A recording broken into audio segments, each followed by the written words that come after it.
Thanks, guys. I don't know if y'all heard me talking earlier. I was just saying how my toddler is like be working me. But what topic y'all want to talk about first?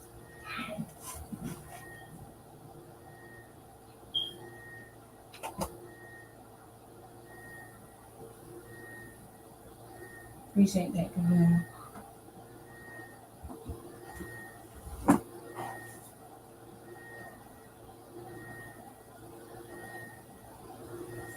Appreciate the love, everybody.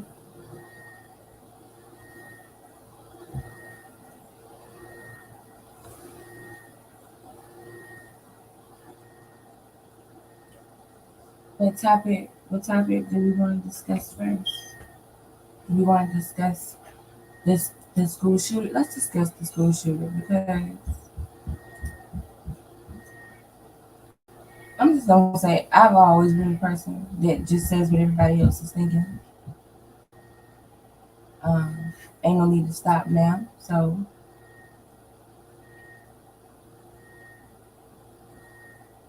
I'm gonna say what everybody else is thinking. Shocked the hell out of me that he was a little black boy. And I just say that because, typically school shootings have come from the other side.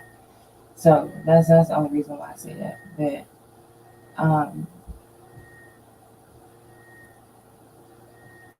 that's crazy. I want to find out. Like, I hope they don't try to like bury the story, as in like try to hide details about it, because I really want to know what was going on. Because I heard a story yesterday that they were looking for him. At first, they were looking for him a little part of that day or something like that. Um, let me see.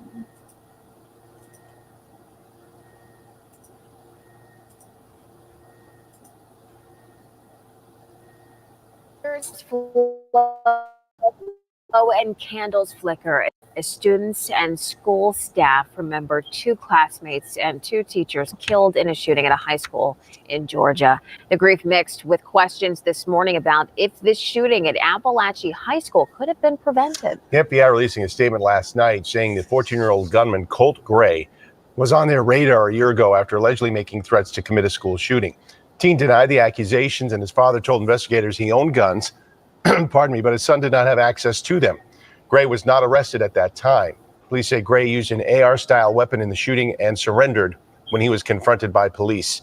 Investigators are working to determine how he got the gun in the school. Police say Gray will be tried as an adult. The 9 victims hurt in the shooting are all treated or were all treated and released from Atlanta area hospitals and are expected to survive. Police also positively identified the 4 people killed last night. They include 14-year-old Mason Shermahorn, who is autistic. His family circulated his photo on social media trying to find him in the aftermath of the shooting. Christian Angelo was also killed in the shooting. His family described the 14-year-old as a good and caring kid. Richard Aspinwall was a math teacher at the school, as well as the defensive coordinator for the school's football team. He leaves behind a wife and 2 daughters. Christina Ermy was also a math teacher. Students described her. When he finally got out of the classroom, my teacher started barricading the door with desks and bookshelves and all that. And then I had got up. I had saw one of my classmates on the ground bleeding so bad. Well, those are the words of 14-year-old Marquez Coleman recounting the moment a gunman opened fire in his classroom yesterday at Appalachia High School in Winder, Georgia. Now, our coverage of this tragedy continues, and we're going to talk to Erin Clark, who is the mother of another high school student there. And, I feel like they face so much trauma. Like, it puts me in a place knowing that I have like I have 2 kids now in the school system, one in kindergarten and one in high school. And I don't know, it just weighs on me. Like, you literally can't send your child anywhere nowadays and expect their safety. And school used to be one of the places that you could expect their safety.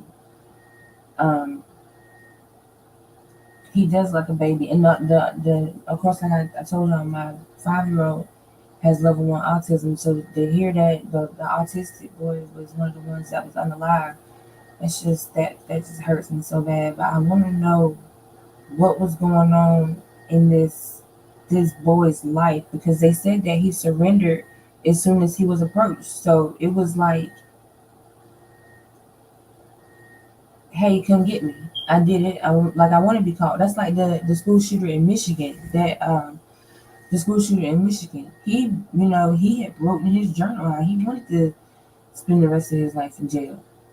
And so it like this kid here, he didn't even try to run. I mean, well, I guess it's a good thing, I guess it's like, what you gonna run for? But he didn't even try to run.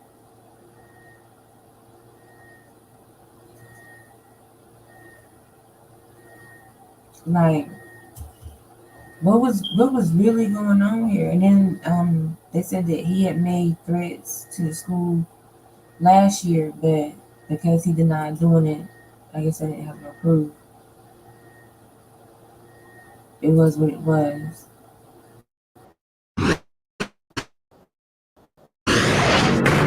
Back to school terror in North Georgia as a teenager with a reports indicate 4 people have died and more than a dozen others were injured. It started after 10 a.m. this morning. The response was fast as law enforcement and first responders tried to save as many lives as possible. The alleged shooter is reportedly just 14 years old. There are a lot of questions tonight about what happened, why it happened, and who is responsible. Tonight, we are live from the scene of this horrific tragedy with all the latest details about the victims and the horror inside the hallways of the high school. Then we'll take a jury duty. Have you ever been involved in a lawsuit? Have you ever gone to a courthouse? Try to get in that courthouse. Try to walk into the courthouse. It doesn't happen because of the armed security that's at every courthouse in this country. Now, why? Why do we have armed security at courthouses? Well, I'll tell you why. I remember I was a young prosecutor, real young prosecutor. And in one of the neighboring counties where I was in New Jersey, guess what? There was a courthouse shooting. Guess what happened the next day when I went to work?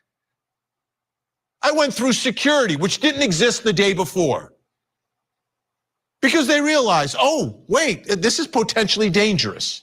So how on earth do we secure a building? How do we do that? Oh, let's get some metal detectors. We'll get some officers. It's not being a rocket scientist here.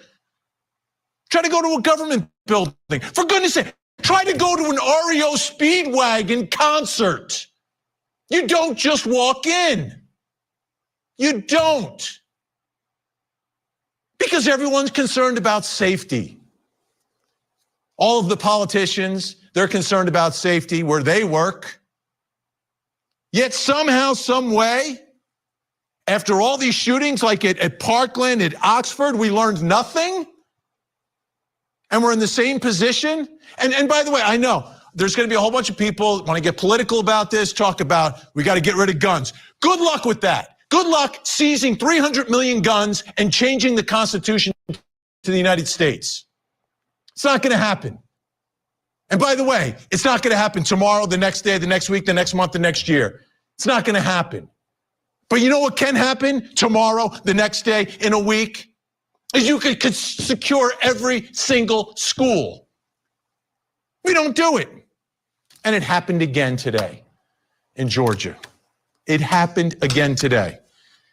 And unfortunately, we sit here and we do nothing and we let the politicians talk about whatever their talking points are about trying to solve this problem. Instead of solving the problem, just stop it. I mean, are we having courthouse shootings all the time? No.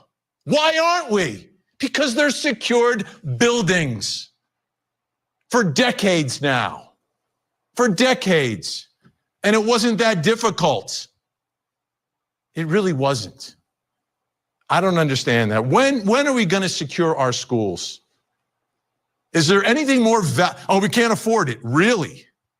But you can afford dead kids? By the way, for the kids, they are mandated to go to school, right? So the government tells them you've got to go to school, yet the government doesn't do anything and everything to protect them when they get there.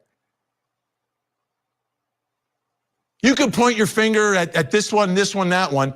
If I was on a board of education, why would you not have a meeting tonight and say, well, how are we going to secure every school in our district?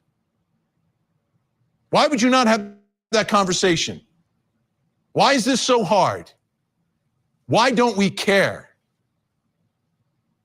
I don't understand it. I really don't. So let's find out about what happened again today in Georgia. You've got the Georgia Bureau of Investigation, the local sheriff speaking about the details of yet another one of these tragedies. At approximately 10:20 a.m. this morning, the Bexar County Sheriff's Office received alerts about reports of an active shooter and radio traffic from school resource officers concerning the same concern, or having the same concern.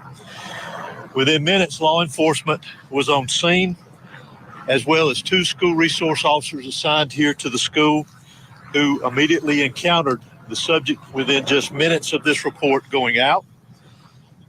Once they encountered the subject immediately surrendered to these officers, and he was taken into custody. Additionally, what I want you to know as of now, there are 4 individuals who are deceased from this incident, 9 that have been taken. So I do know that, well, Mookie's not here, but in Atlanta, well, I guess it's on the outskirts of Atlanta, because my ex-best friend lives in Clayton County, like Jonesboro, and it's on the outskirts of Atlanta in Clayton County. But it's their school district. They have to have clear book bags. So if you're gonna carry your book bag to school, it has to be clear. Anything that you have, it has to be clear. And like when I was going school shopping for my kids this year, I saw a lot more clear book bags in these stores. But I know in her county, or what the schools that her kids go to, is mandated. Oh, you live in Jonesboro on Lab? Yeah, so her kid, I don't know if it's just a particular school that her kids go to, but they have to have clear book bags. And on a fashion tip, you're like, but on a safety tip, that's the right thing to do.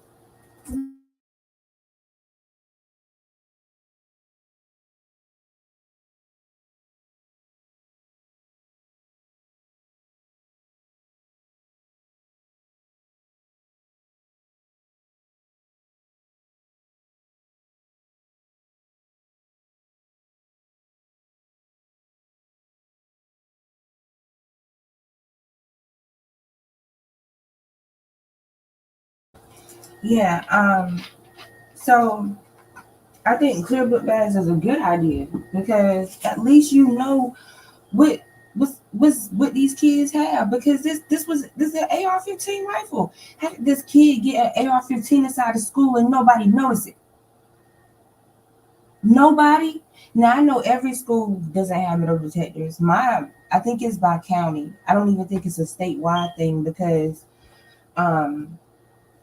me and my kids moved to a different county, like outside of like the main county, and it's a smaller school district, but all the schools here have metal detectors. But in the biggest school district in the whole state of North Carolina, they don't. Like metal detectors aren't mandatory, but they are where my kids are now. So that's one little extra layer of safety I have when it comes to my kids, is that I know their school has metal detectors. But metal detectors don't mean anything when, Like, y'all remember, it might have been last year or it might have been 2 years now, but I remember sitting at home and seeing that story.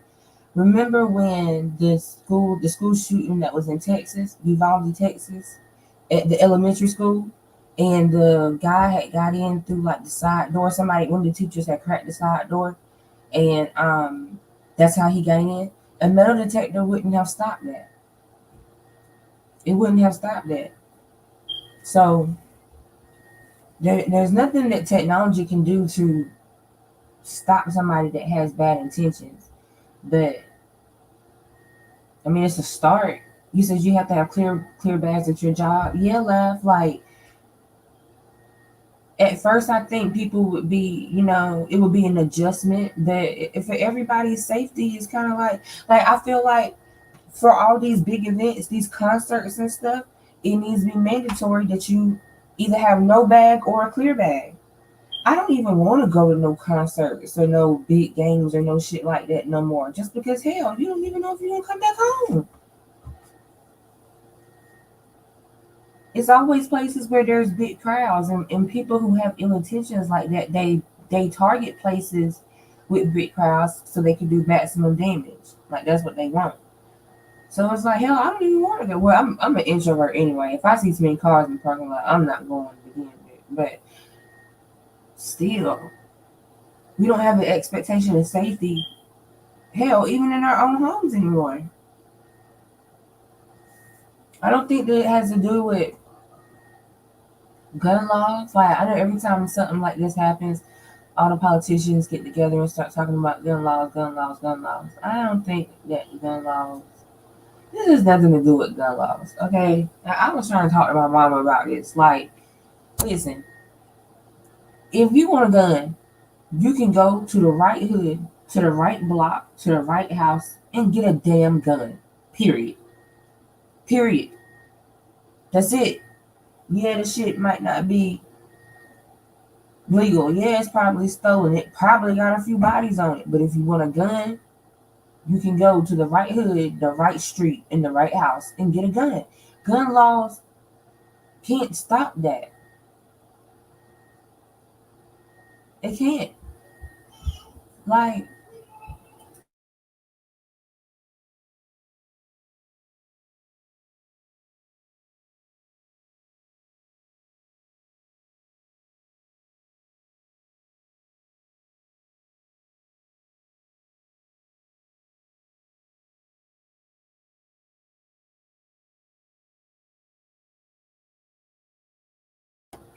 yes, the black market still exists. Gun laws can't stop crazy people. That's it. I mean, gun laws can't stop crazy people. And I'm not calling this little boy crazy. I don't know nothing about this little boy.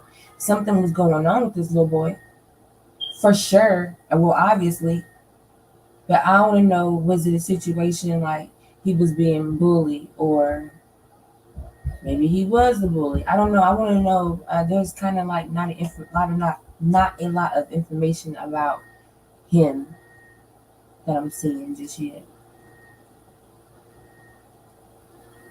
Hey, Jane. You said your job, that they don't want you to steal. I mean, whatever the motive is, do whatever you got to do to protect everybody's safety. Like, and one thing I don't like is the high school that my son just started. They have a rule now where they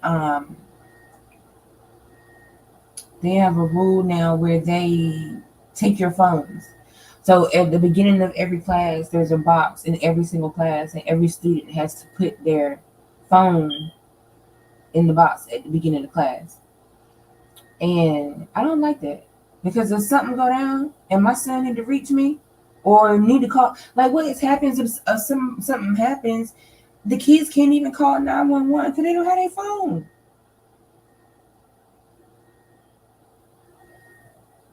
I don't like that. But they don't want the kids. They want the kids to get off the phone in class and all that stuff. I get that. I'm guilty of texting my son in the middle of the school day or in the middle of class. But I mean, we've talked about it, so he know how to, you know, do it on the slide. But I don't like that whole note. I don't like that because a lot of times, like the students be the ones that be alerting people. I think I get what you were saying, Laugh. You said y'all got the wrong mugshot. So this is the guy. This is the guy. Yeah, the mugshot of. So is this the guy with?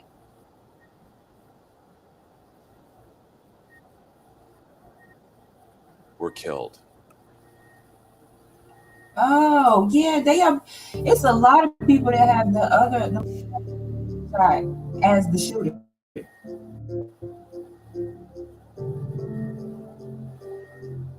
I see what you were saying there, Laugh. That's crazy. What's the team, Danny? Here's the yeah, thank you, Laugh, for telling us. It's a lot of people who have that picture.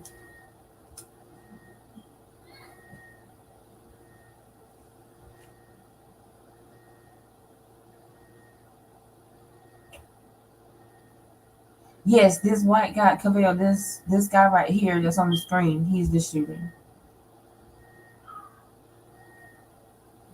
The black kid with the glasses is the one that was autistic.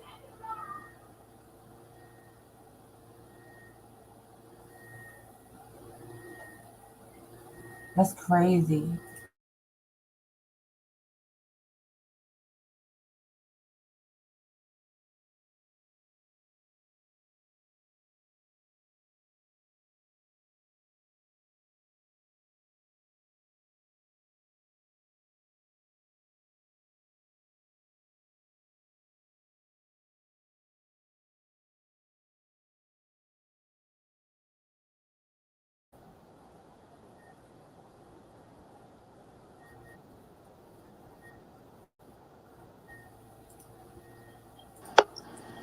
Hey, Danny. Hey, You got some tea? what? So, I hope this. Can you still hear me? Yeah, I can hear you. I gotta pull it up. I took a screenshot because I was like, "No, sis, you're not about to get away with this." Um, so somebody shared this that I know on Facebook of what this girl posted, and she posted this 3 days ago and said, "Rich homie Quan gonna be dead in 2 days, gonna die in 2 days." People laughing at it, commenting on it like, "Oh, you just clout chasing, whatever, you crazy." Lots of people were laughing at it. So like 2 hours ago, she reshared her post where she said, "Rich homie gonna die in 2 days," and said, "Damn, I'm a psychic." Then she posted right after that, "My mama in here hollering, who killed Boston Richie?" And then she put another post that says, "Laugh at the post or don't laugh.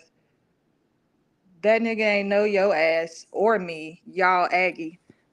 Um, I don't think you need to be putting that kind of shit out there right now when we don't know what happened.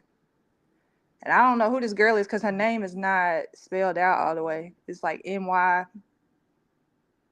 where'd it go? NI space YA. Naya with a space.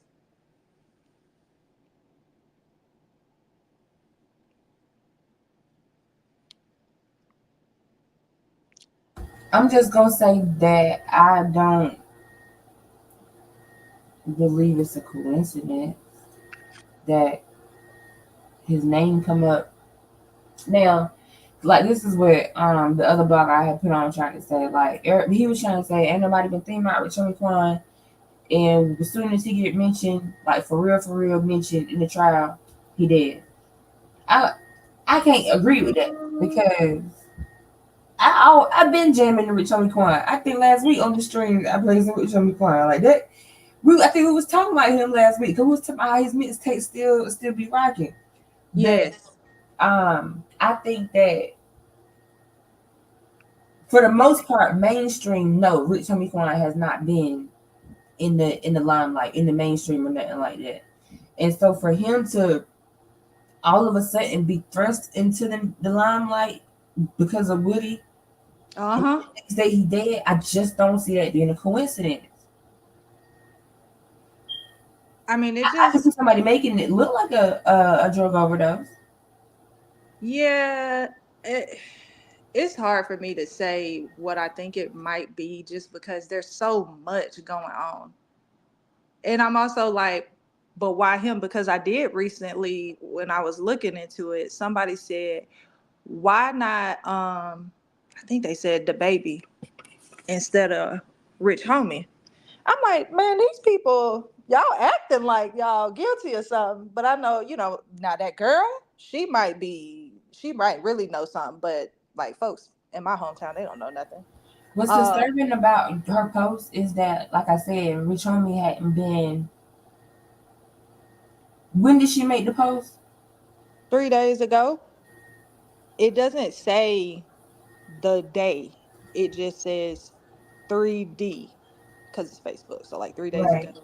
And then she said, Rich Homie gonna die in 2 days. It just doesn't make sense. She picked his name out of a hat. Now, Rich Homie had been talked about, but the story that just went viral is when Woody looked at Thug and said, "Hey, Thug, did you have a problem with Rich Homie Quan?" And then the whole court, like dude was saying, I mean, whether you like AK or not, he was right. That doesn't happen. I found another video of what happened. The entire courtroom was laughing. Brian Steele was laughing.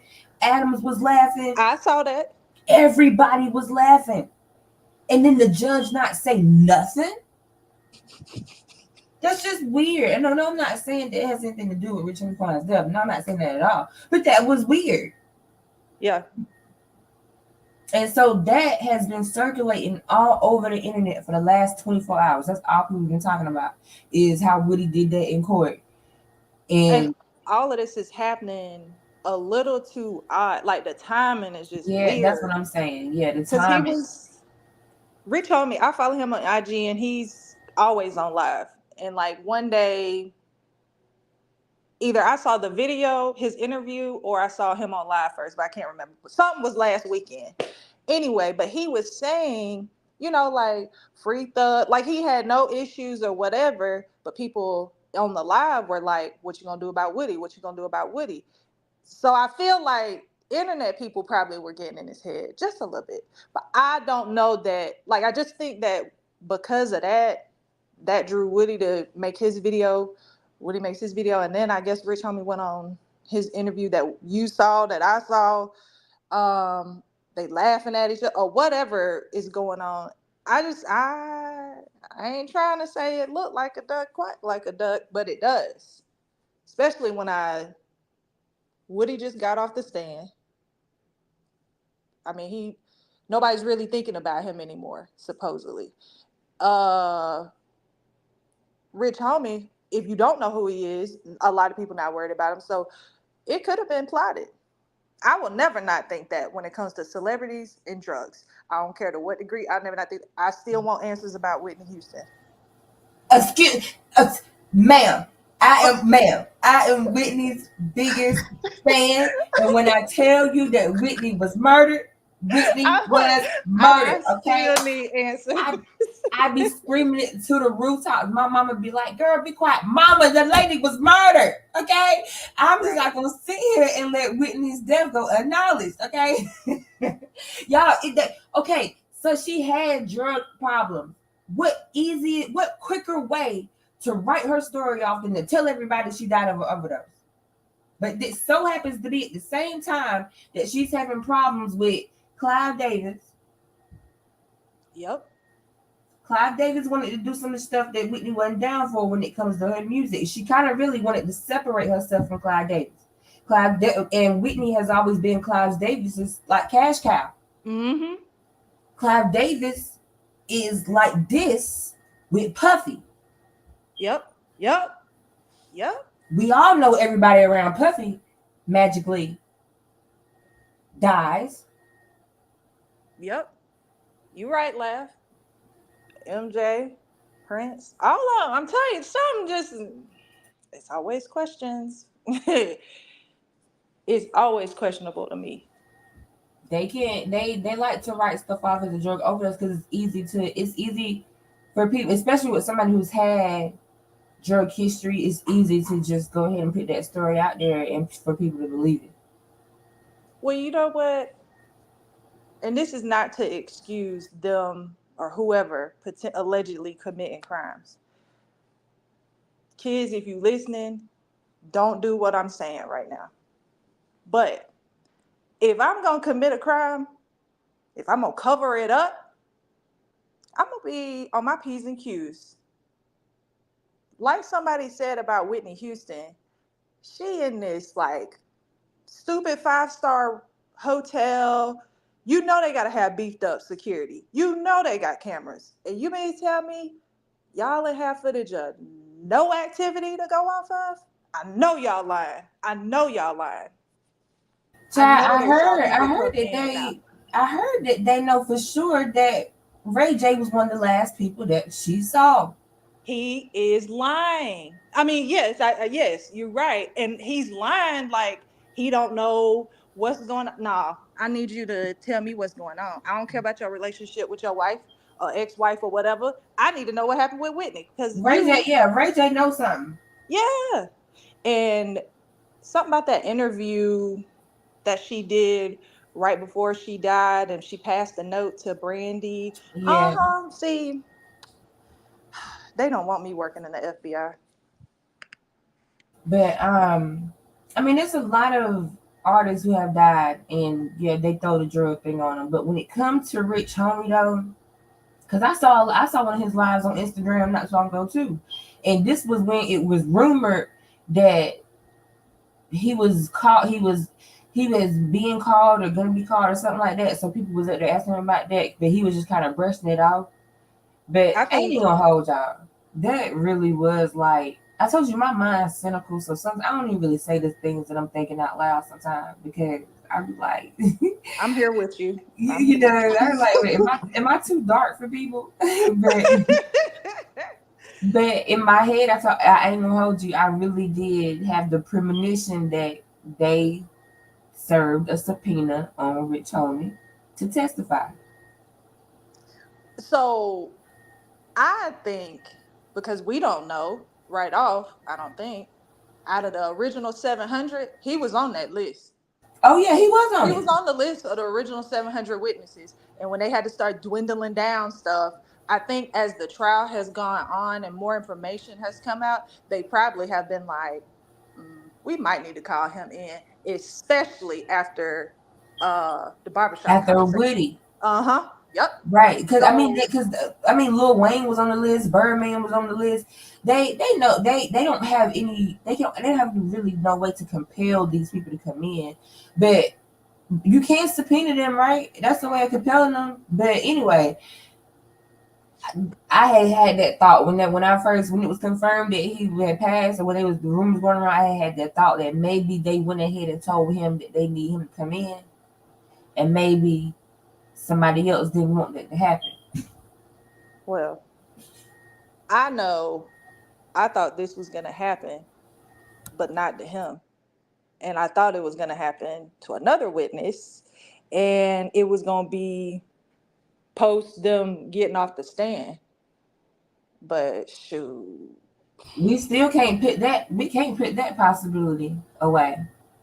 I mean, that's because I'm concerned about homies, mental health. Any of them, if they really caught between a rock and a hard place, like I know them decisions can't be easy. I know what it's like to be accused of something you didn't damn do by the popo. That shit ain't fun, sitting there getting interrogated over some bullshit. So I can imagine how that feel for them. Man, I'm gonna get caught up. I gotta figure out this or that. sometimes it can affect people in the most negative way. I don't think he lives such a nice life, in my opinion, but we all don't know everybody's situation. I truly don't think it's suicide. I don't even think it's OD. I think he was laced. But they gonna make it look like it looks, and so it's unfortunate.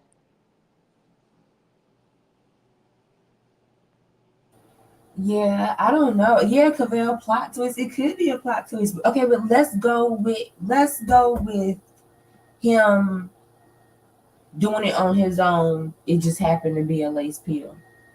Still, I feel like the pressure and everything that happened in the last day or two is probably what led him to go buy the pill. I mean, now, because come on now, like niggas like that with me. Because don't get it twisted. Rich Homie, even though he's not putting out albums and stuff, he ain't broke. You know No, what I'm that's saying? right. You're right. So he got the means to get the real thing. Like the people who got money, they got money to get the real thing. Like Puffy and Autumn, everybody is on Percocet. They not worried about no lace Percocet because they know they shit coming straight from the pharmacy because they got the money to get it straight from the pharmacy. So I don't see. I see if he lace pill. I don't see him. I don't know. Cavell says Rich Homie was gonna free the guys. Let's think outside the box. He wasn't gonna testify when called upon. He was gonna plead the fifth and say that right. So are we plot twisted in saying that the state got him out the way? Oh man, they better not let that hit the streets. I'm sorry, those investigators. Let that hit the Investigators look real sketchy. Because I'm gonna be like, what job, whatever. Because you seriously trying to get somebody in prison and locked up who's already there anyway, but you trying to put away somebody that you don't like that bad that you got to start offing people. But we can't put it past them because we have seen that they will go to whatever links they need to go to win this case. That is too far. And those, like I said, those are you messing with somebody's paycheck is too far. Like Melnick. But the man can bounce back from that. This is somebody's son. This is somebody's daddy. Oh. I don't know. Like, it's not.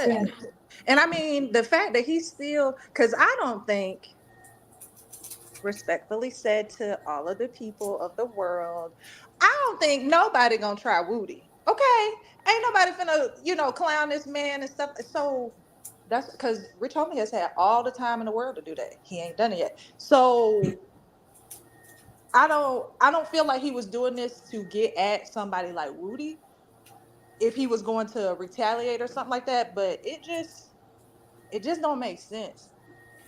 I just feel like very much his death is tied to this trial in some way. Oh, yes. This wasn't, like I said, this wasn't a coincidence. Like, I mean, I have my own, between the case and the clap back for threat, because I know that gets taken seriously a lot. Oh yeah, because they don't know who killed him, right? I'm sure they got their suspicions, but no. Well, I wonder though, like, what does this mean for everybody's future testimony?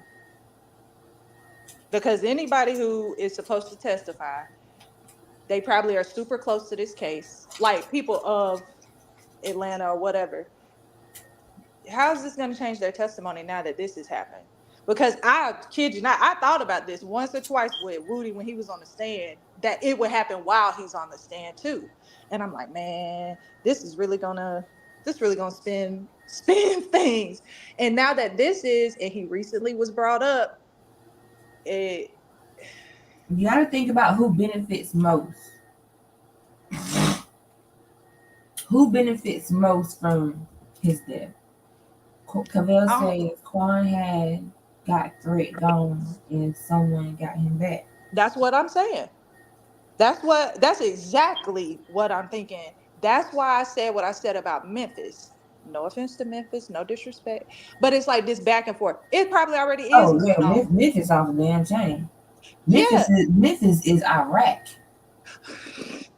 Like for but it's real, like, I be following all the news stories and stuff. Chicago got Chicago's rep because and rightfully so. Chicago is off the chain. But yeah, because I be following all these news stories between Philly and Memphis, yep. I forgot about Chicago is like, it's getting bad. And I'm saying like how me and you have talked about the potential connections of other deaths related to Dolph.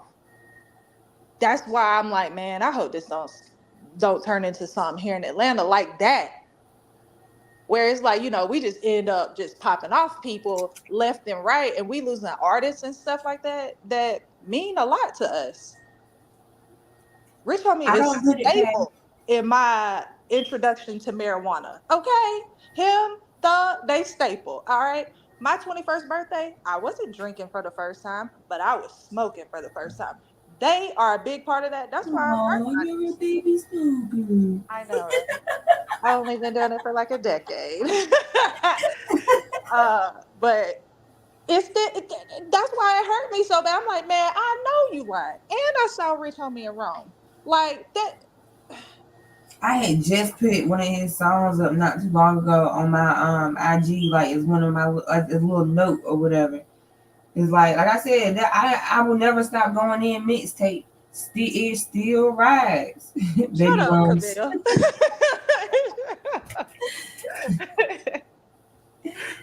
I mean, his mixtape still rides. Like, yes. OG Rich Homie, like way before what's that album? The most popular album he got. But anyway, right before that. because people really started fucking with him with I be feeling like a man when I That's the album I'm talking about. Yeah. That's the album I'm talking about where he really came on the map then. But I was listening to him before that. That's why I'm like, are you fucking kidding me? My homegirl and her husband walked down the aisle I walked through. Her husband walked down the aisle at his wedding to walk through. Mm-hmm.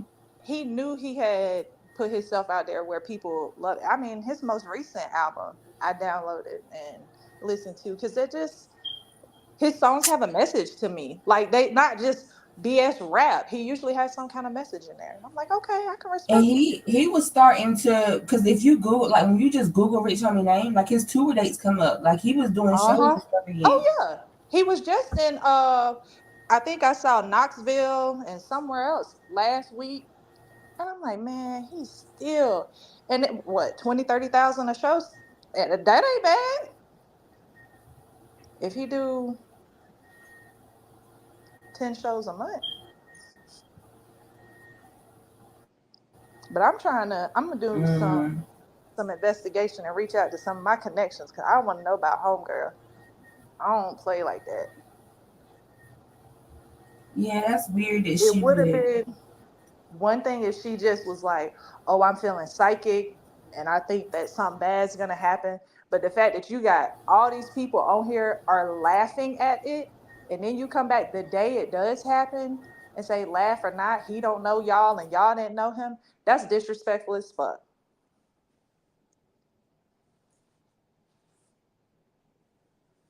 Naya.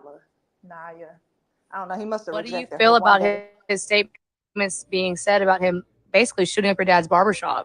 What is a liar? The barbershop did get shot up, but it wasn't like, I don't want to talk much to it, but it wasn't like he has over exaggerated it because the same day the barbershop got shot up, it was up and running. So it couldn't have been like what he said it was. So we're gonna hold that down. Shout out to Woody. But niggas know. Okay, yeah, absolutely.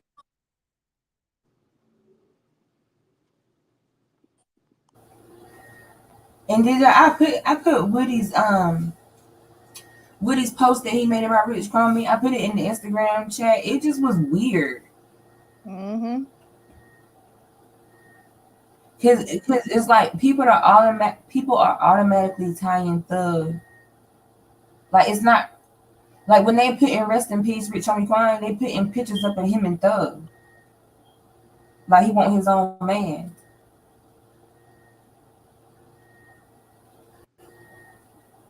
Oh, I do. Laugh. I mean, I love everybody. Try to anyway. Then Cause like I said, I don't know what kind of stuff this man did in the street, but when you got actual thugs, like, you know what? I ain't finna mess with you. Because like I said, the streets been knowing about this. They've been knowing about who actually shot up so-and-so barbershop or whatever. They would have been acted on it. It didn't take long with Big Jook. And they didn't care where he was at. where is Mookie when you need him? He need to be up here telling us what the streets is saying. What them Atlanta streets saying. Right? Cause the streets talk. It'll be out on Talk 2. I bet I wouldn't be surprised if I see Woody on live tonight. Yeah, I'm surprised it hadn't happened yet. Mm-hmm. It's a few people that I thought I would have seen live already. Like I thought I would have seen something from Dora from Thug's sister by now. Oh yeah. I mean, to be honest, as I was looking at some of the body language after we had kind of confirmed it and knew that it was true, I don't know that they told the defendants or even Moontoon right off, because their demeanor didn't seem like they would have known. When you care about somebody, your demeanor gonna change and you're gonna try and push through whatever you're dealing with. It wasn't like that. So I hate that they didn't know. Maybe they do now, whatever. Yeah, because like Camille was saying, at the end of the day, him and Rich Homie, they was partners. Regardless, I believe Birdman. I feel like is the reason for all of this. Like I feel like if Birdman and Thug had not ever hooked up, because I believe that's really what stopped Hooked up. Rich Homie Quan from making music. The shit got too deep. Like it got too, my daddy barbershop getting shot up. Oh, like yeah. people's mama's houses getting shot up. Like I don't want to be a part of this. And somebody, I think it was that guy we were listening to earlier before you had to go. I keep forgetting about that, and that to me really should be. I need to think about it more as this trial goes on. Thug's baby mama that was unalived, and I'm like, I thought about that. And they tried to come out and say that it was just some kind of a spare the moment argument she got into at the bowling alley. But state line. That woman got shot up. You can tell it was personal. Like this was to send a message or act on something, but I'm like, because that was maybe 2-3 years ago. It's still It was recent like right enough. at the beginning of the trial, like That's right, what I was like about to right, say. like, yeah. It's recent enough that I feel like it's got something to do with this. All of this stuff's kind of connected. I'm trying to see because it was a video I went to click on when we were talking about the school shooting that I can't remember who it was now. I'm just seeing if I see it, but I mean everybody is talking about this right now. Uh, Everybody. Rich Homie. Yeah. I just don't put it past. I don't put it past the state.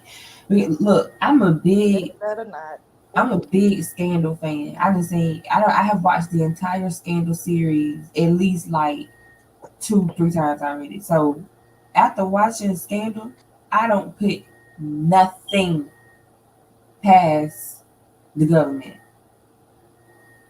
Nothing. Well, I'm gonna have to agree with you there as a former government employee. I'm gonna 100%, 1000% confirm every suspicion that you think about is probably true.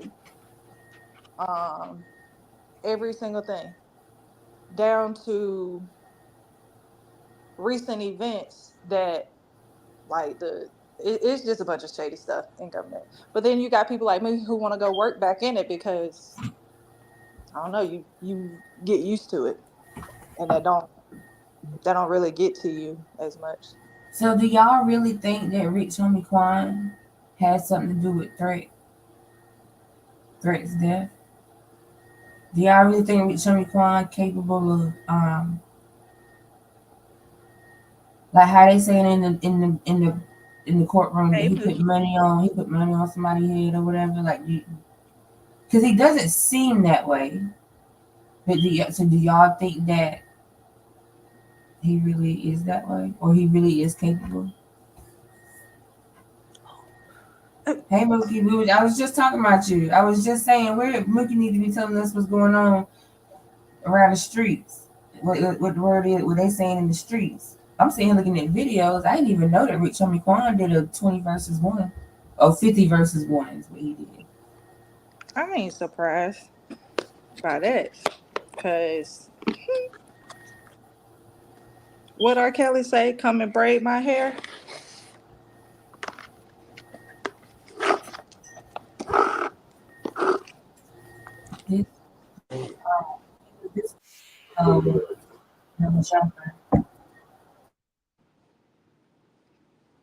Mookie said a bad perk.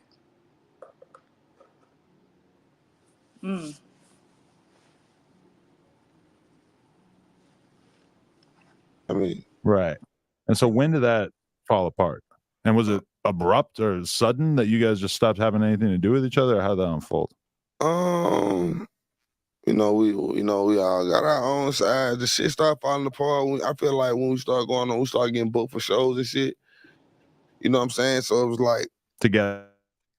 Yeah, we all started getting booked together, and ego played a big role in it. Certain people, include myself, certain people felt like they should go last, or certain people wanted more money, and one of those. I ain't gonna say too much, but it started falling apart around it. Yeah, you've like kind of danced around giving like a full explanation of it in like a lot of different interviews where you just don't really seem like you want to put it out there like that. Like your commitment to being a real dude and all this kind of like forbids you from putting it out there, even though obviously the fans have been really clamoring for that information for all these years.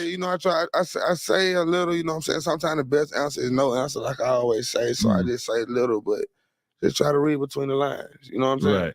What about that one show clip where you said something about like this dude looked like Young Thug, about the guy in the crowd? I was drunk as fuck, man. I was drunk as fuck. And at that time, man, me and him weren't talking, you know what I'm saying? Right. Because we were doing a show, I think, in Rochester.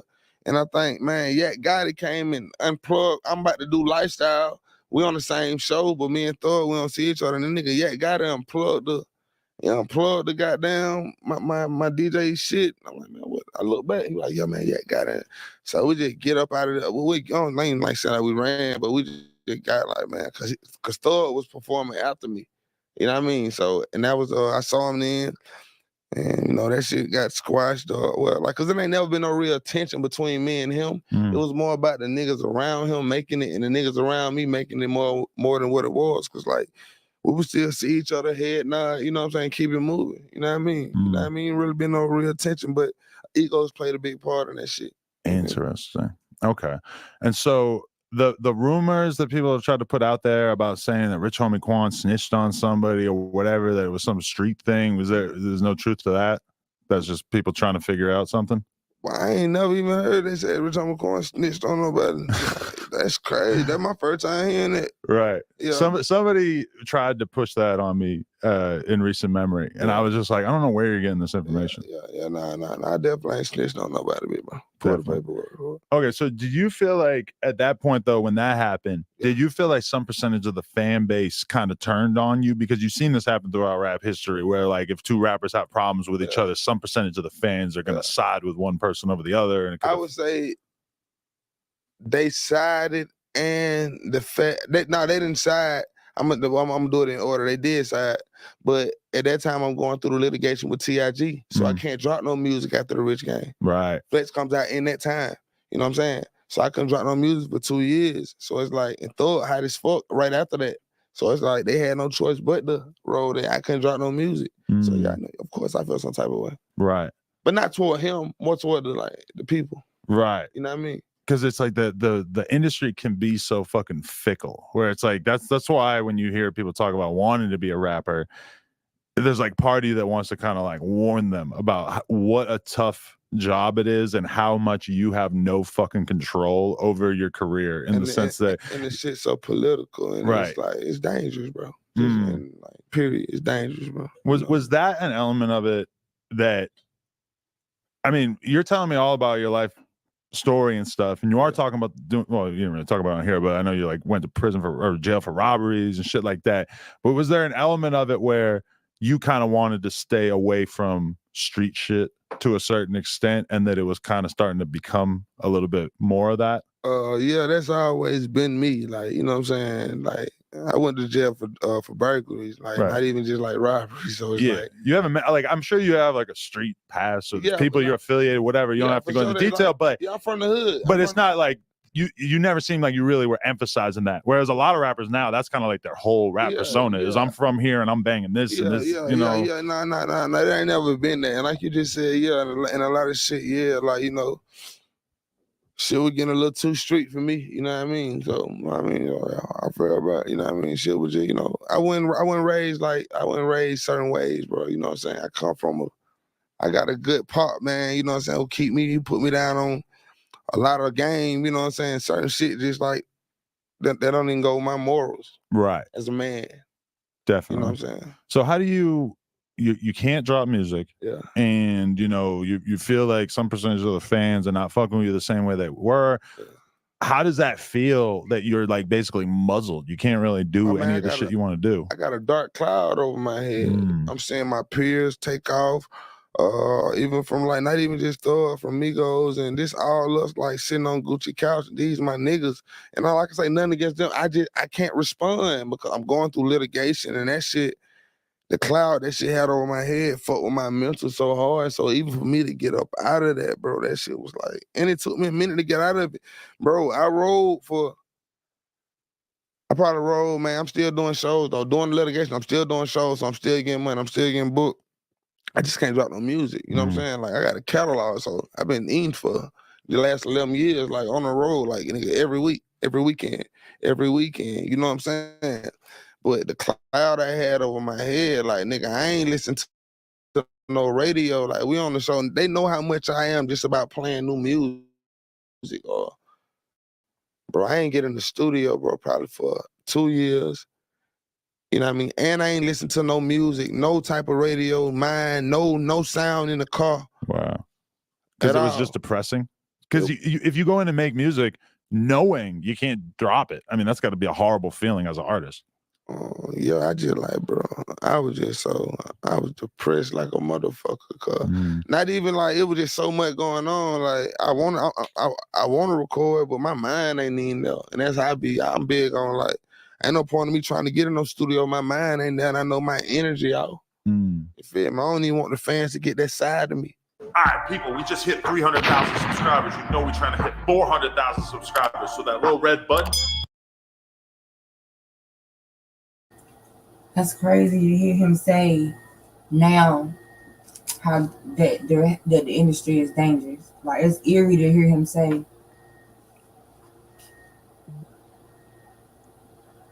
I mean, it's true, but it's just eerie. You know, he just passed, and you know, for all we know, the industry. when was this interview? This was a year ago. The caption say Kwame, Birdman through Thug, they were all tight, but they started falling out when they were booked for shows together, and ego played a huge part in all disagreements. I just feel like Birdman is not getting the proper credit that he should be given for starting this shit. Well, you right. I mean, it's kind of weird that he ain't talked about a little more in the trial, even though I know it's something a little different. But I'm gonna need them to go on and get him on the stand next. And hell, Birdman money longer than Thugs, so And so see, you know he gonna exhaust every option possible to stay off of the stand. Birdman starting to seem like the Diddy of the South. So All them record execs, like the top guys, like, because think about it, in its history, look how Ike was. Ike built his thing up with Tina from the ground up, and look how he was. Like all the ones that started, just I don't know. It's just it's ego has a lot to do with it, but greed also has a lot to do with it. Because once they tasted that money and that fame, they do anything to keep that money and that fame. Like there's a clip of Diddy saying he'll kill his mama to get what he wants, and I think it was supposed to be meant like he was joking, but like his bodyguard said, he won't joking. He will kill his mama to get what he wants, and I think they get to that point where they get like that because the greed, like they got it, they got it, and they gotta hold on to it. Biggie said, "More money, more problems." Yeah. Oh, that's for sure. And then it's so many people out here with money that's miserable as hell. Right.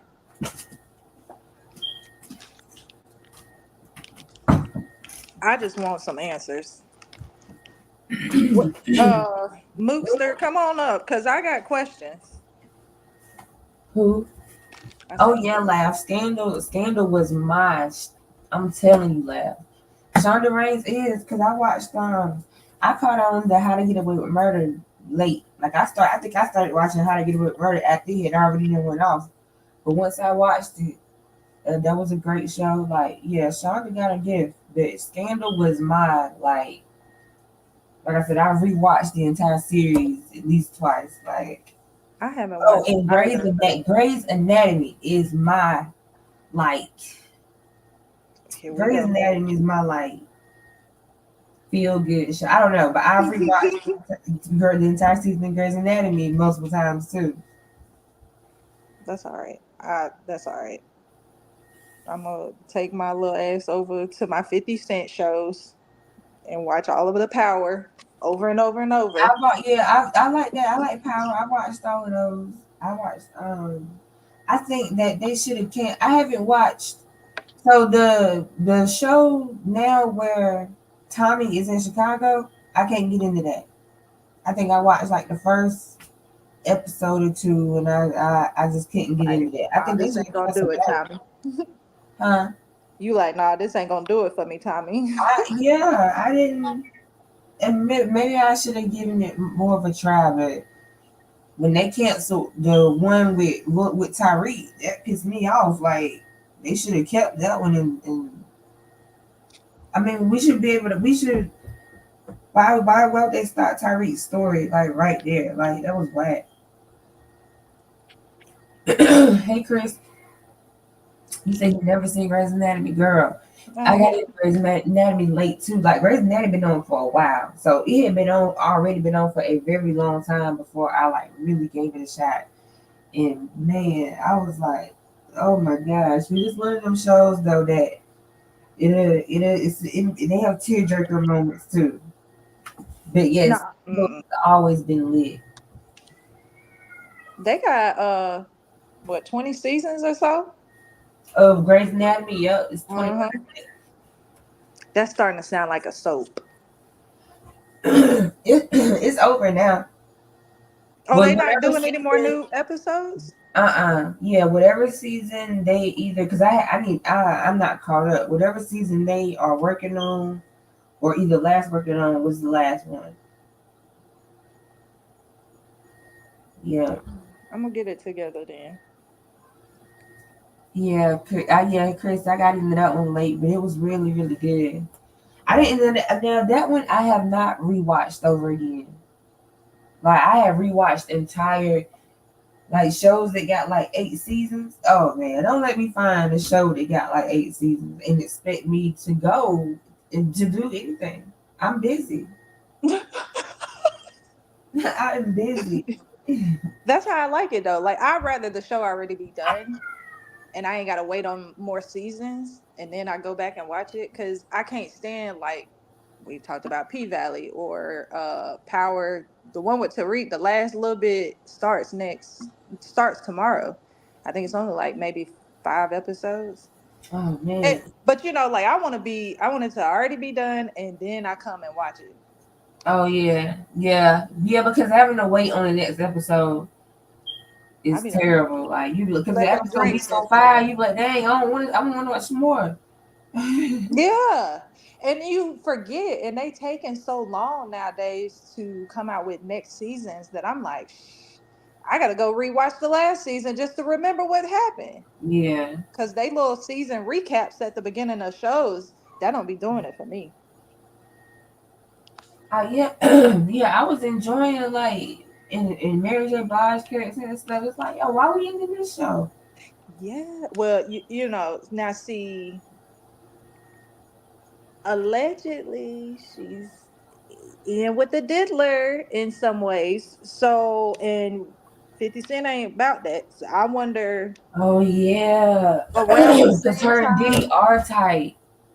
Around the same time that this was coming out about Diddy, that was when we started getting information that there won't be a continued season, like more seasons after this season with Tariq.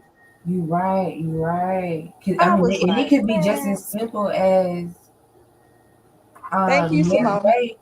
Huh? I was telling Simone, thank you. Oh, it could be just as simple as Mary J. saying, "Nah, I don't want to work for you because you clowning my boy or whatever." Because Diddy is responsible for launching Mary's career a little bit. Is she still though, like under him?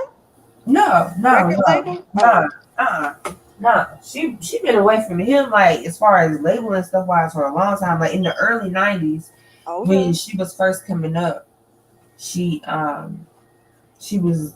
I don't even know if she was ever under Bad Boy. She might. I think she was, but they were real tight. Like they got videos and shit together. He executive produced her out. I think her very first album.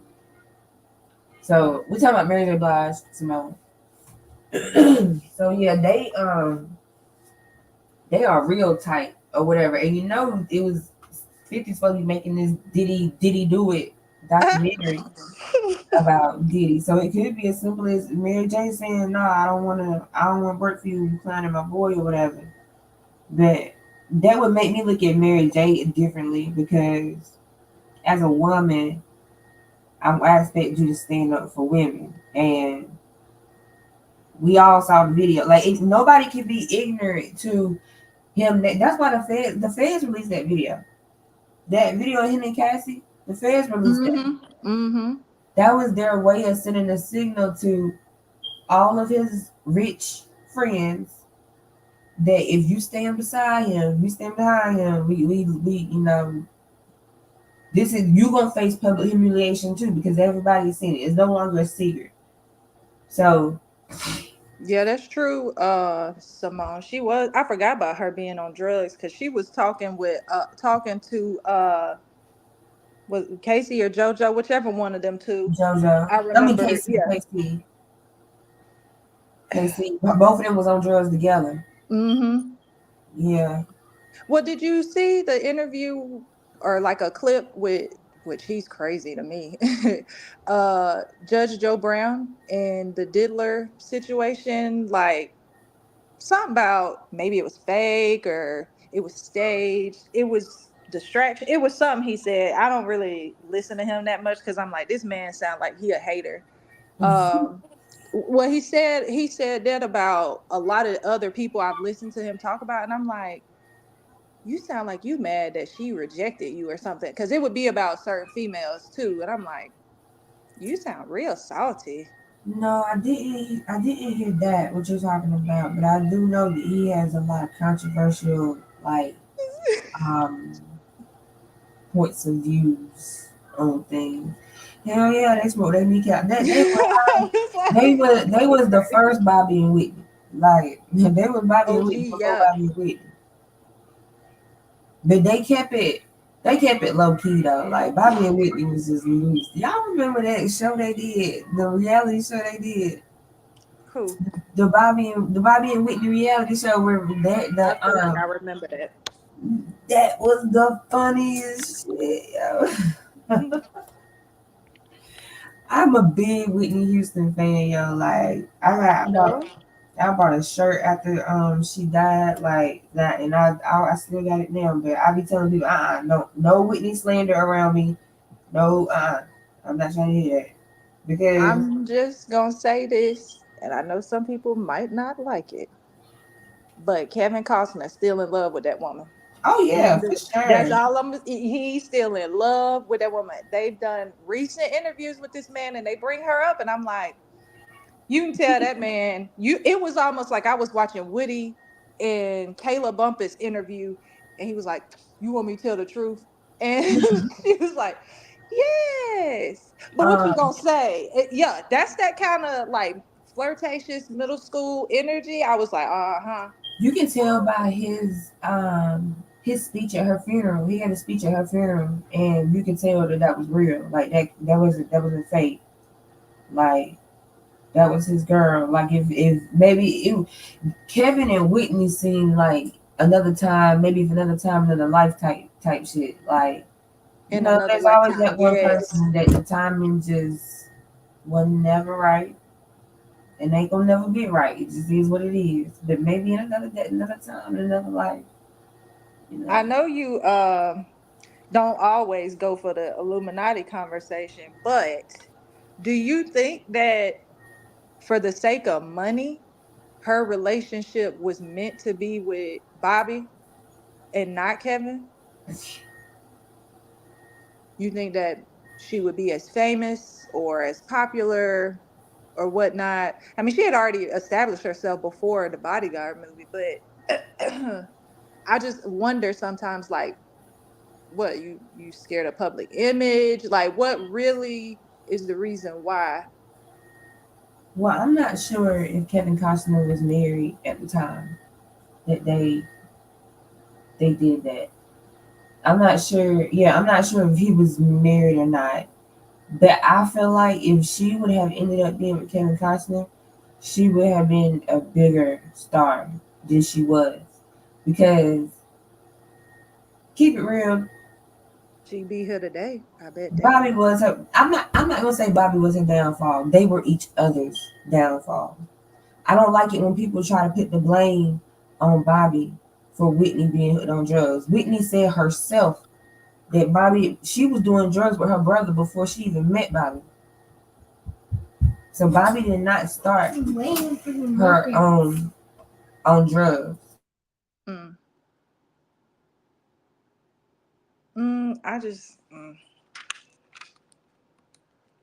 Now everybody giving him hell. I'm like, dang, he can't catch a break.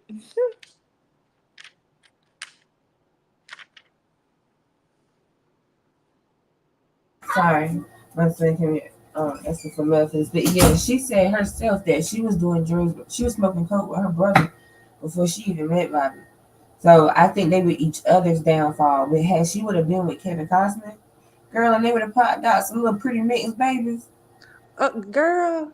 And her and Bobby wanted, like, they had an issue with ego too, because once Whitney overshadowed Bobby's career. Whitney's career overshadowed Bobby's career. Oh yeah. And so there was resentment in the relationship because of that. I don't know if it's been beaten yet, but I'm pretty sure her song is still the #1 most selling record or most streamed song, whatever. What's her song? I Will Always Love You. Oh yeah. I don't know about the records because I thought Mariah Carey had that with her Christmas song.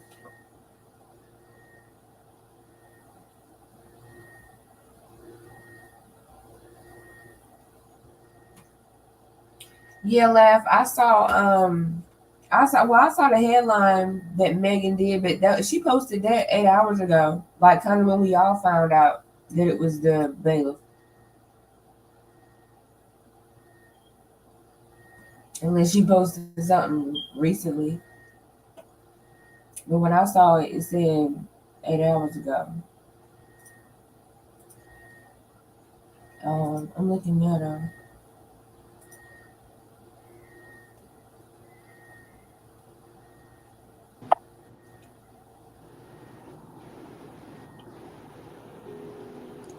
What she say?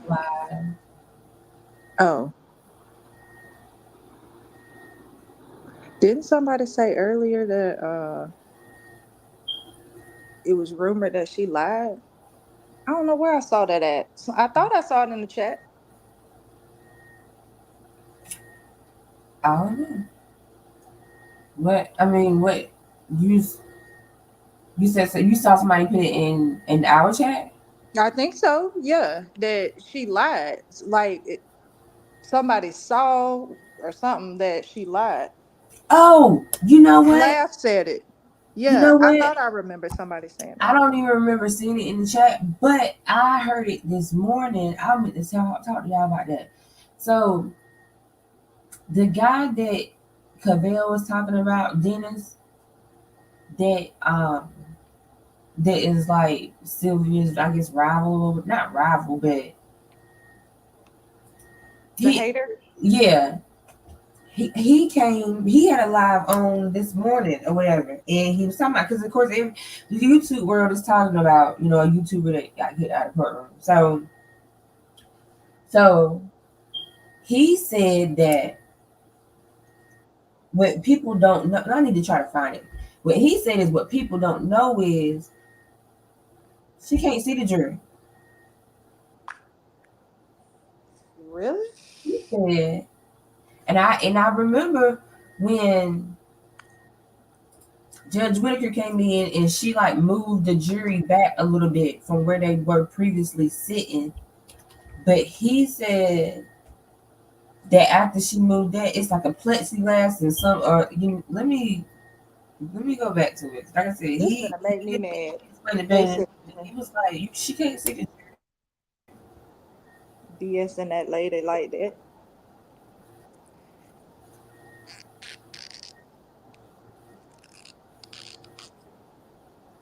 Thank you, Laugh. Because I thought I was like, I saw it somewhere today.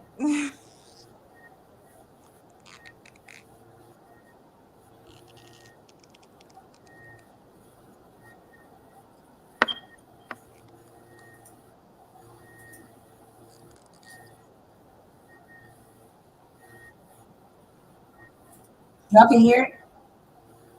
No, it ain't up yet. How was going on? Oh, there you go. I'm reading some of the comments that part. Who else? Here's the problem here with this case. This is a historic case for Georgia, in that it's probably the longest running trial. It is the longest running trial in Georgia. And it will likely exceed the O.J. Simpson trial, which is a long trial as well. The problem is, when we look back 5-10 years from now, and students coming up want to do research on this particular case, they may regurgitate something that really didn't happen in the case. So if I say she didn't see the jurors, I can stand on that. She didn't see any jurors. She didn't see any jurors. But watching juries is an essential part of trial coverage. In the case of Megan Thee Stallion and Tory Lanez, we were able to see the jurors in California. We were able to see every one of the jurors. And I mean, I think this is the only case this is probably the only case that I was not able to see the jurors' reaction as the trial was going on. I've covered murder trials. I've covered all civil cases, all type of cases. And I was always, if there was a trial, I was always able to see the jurors. This is the only case that they put a security glass up, and they did that in New York in the John Gotti case as well. You couldn't see the jurors. If you were someone that was there to just watch the case, you could not see the jurors. And this is one of those cases, and I understand that. I'm not happy as a member of the press that I can't see the jurors, because watching the jurors' reaction and who's paying more attention than not is an important part of trial coverage. So yeah, I feel a certain way, but the way they do in this case is far different than the way a lot of other cases being ran.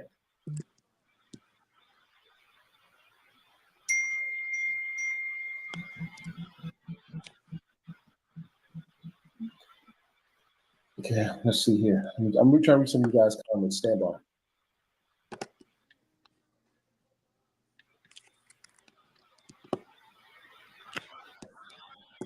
Okay, but let me say this. Now, this is something that, and I'm gonna my next thumbnail on this particular thumbnail, I'm going to share a photo that I shot in the court today. I also queried other individuals that are in the section for visitors, and people that are in the section for visitors, and they're seating where they're seating at. And I asked them, I said, can any of you people see the jury? I'm sitting right next to her, and I can't see the jury.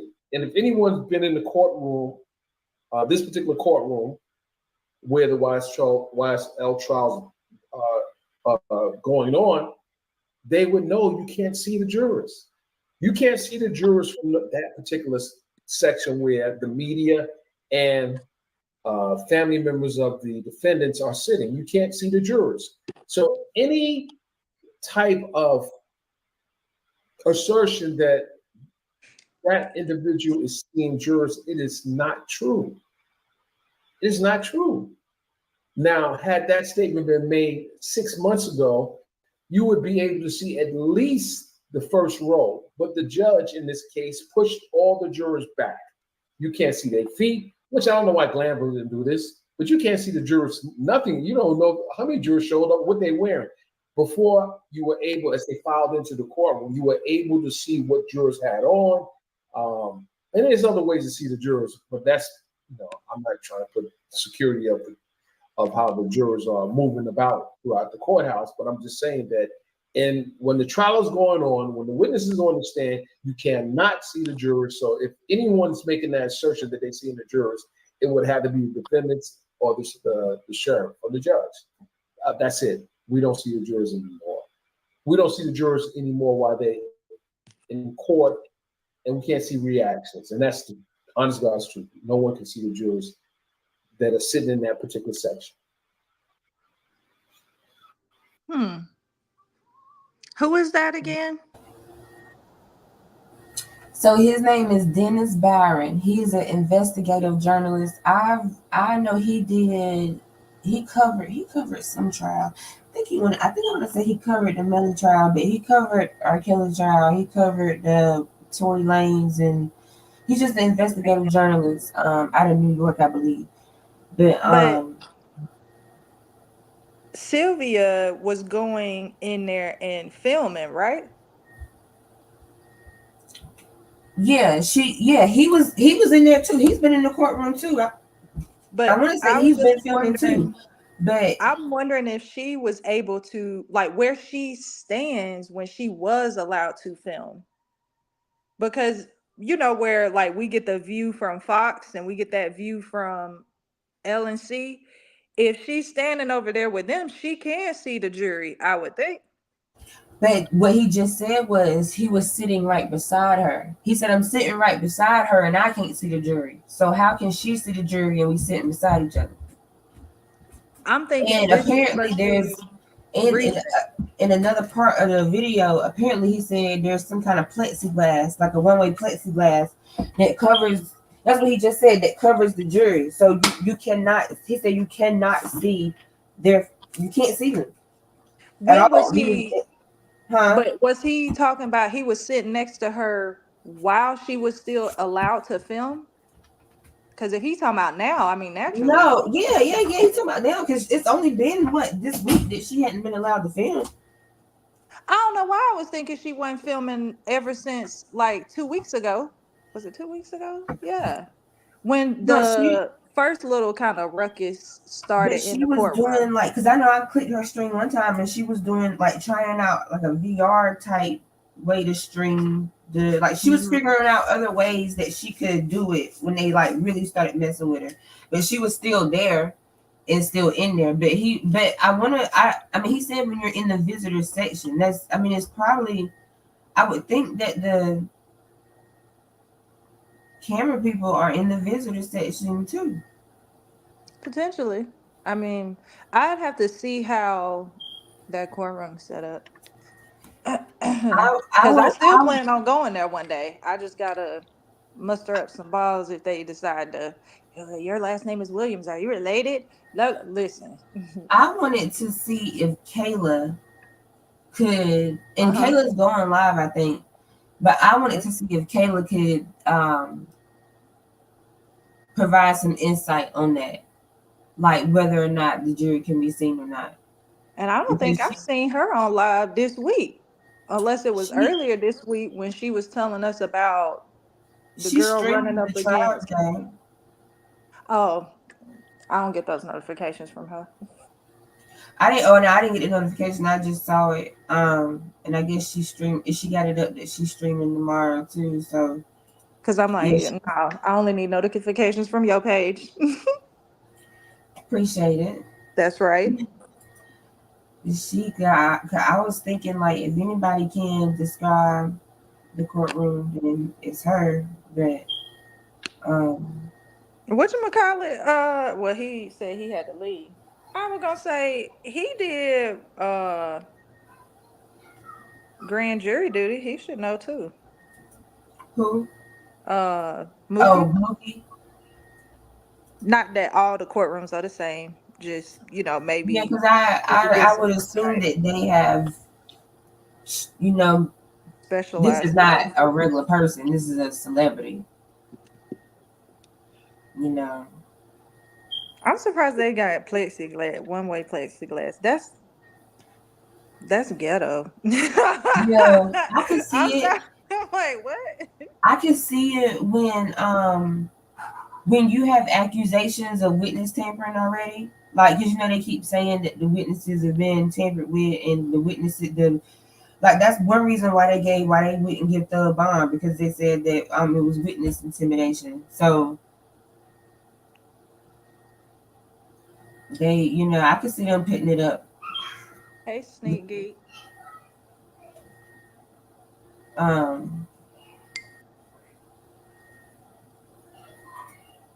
know this guy. He.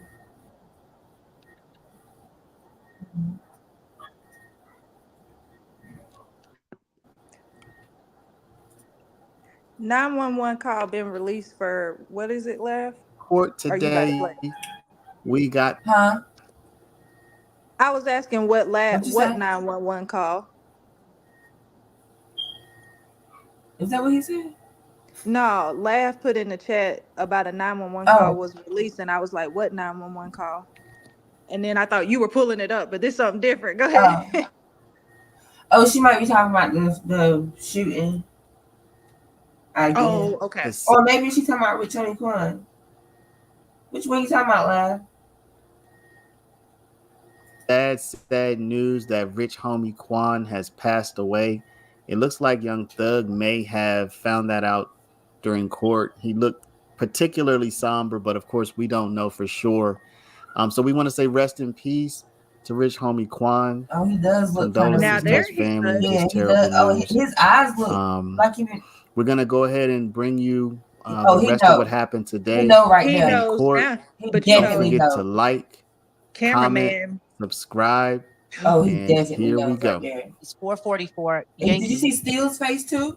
Am I correct that you acknowledged number 10 on page 4 of 7 as true?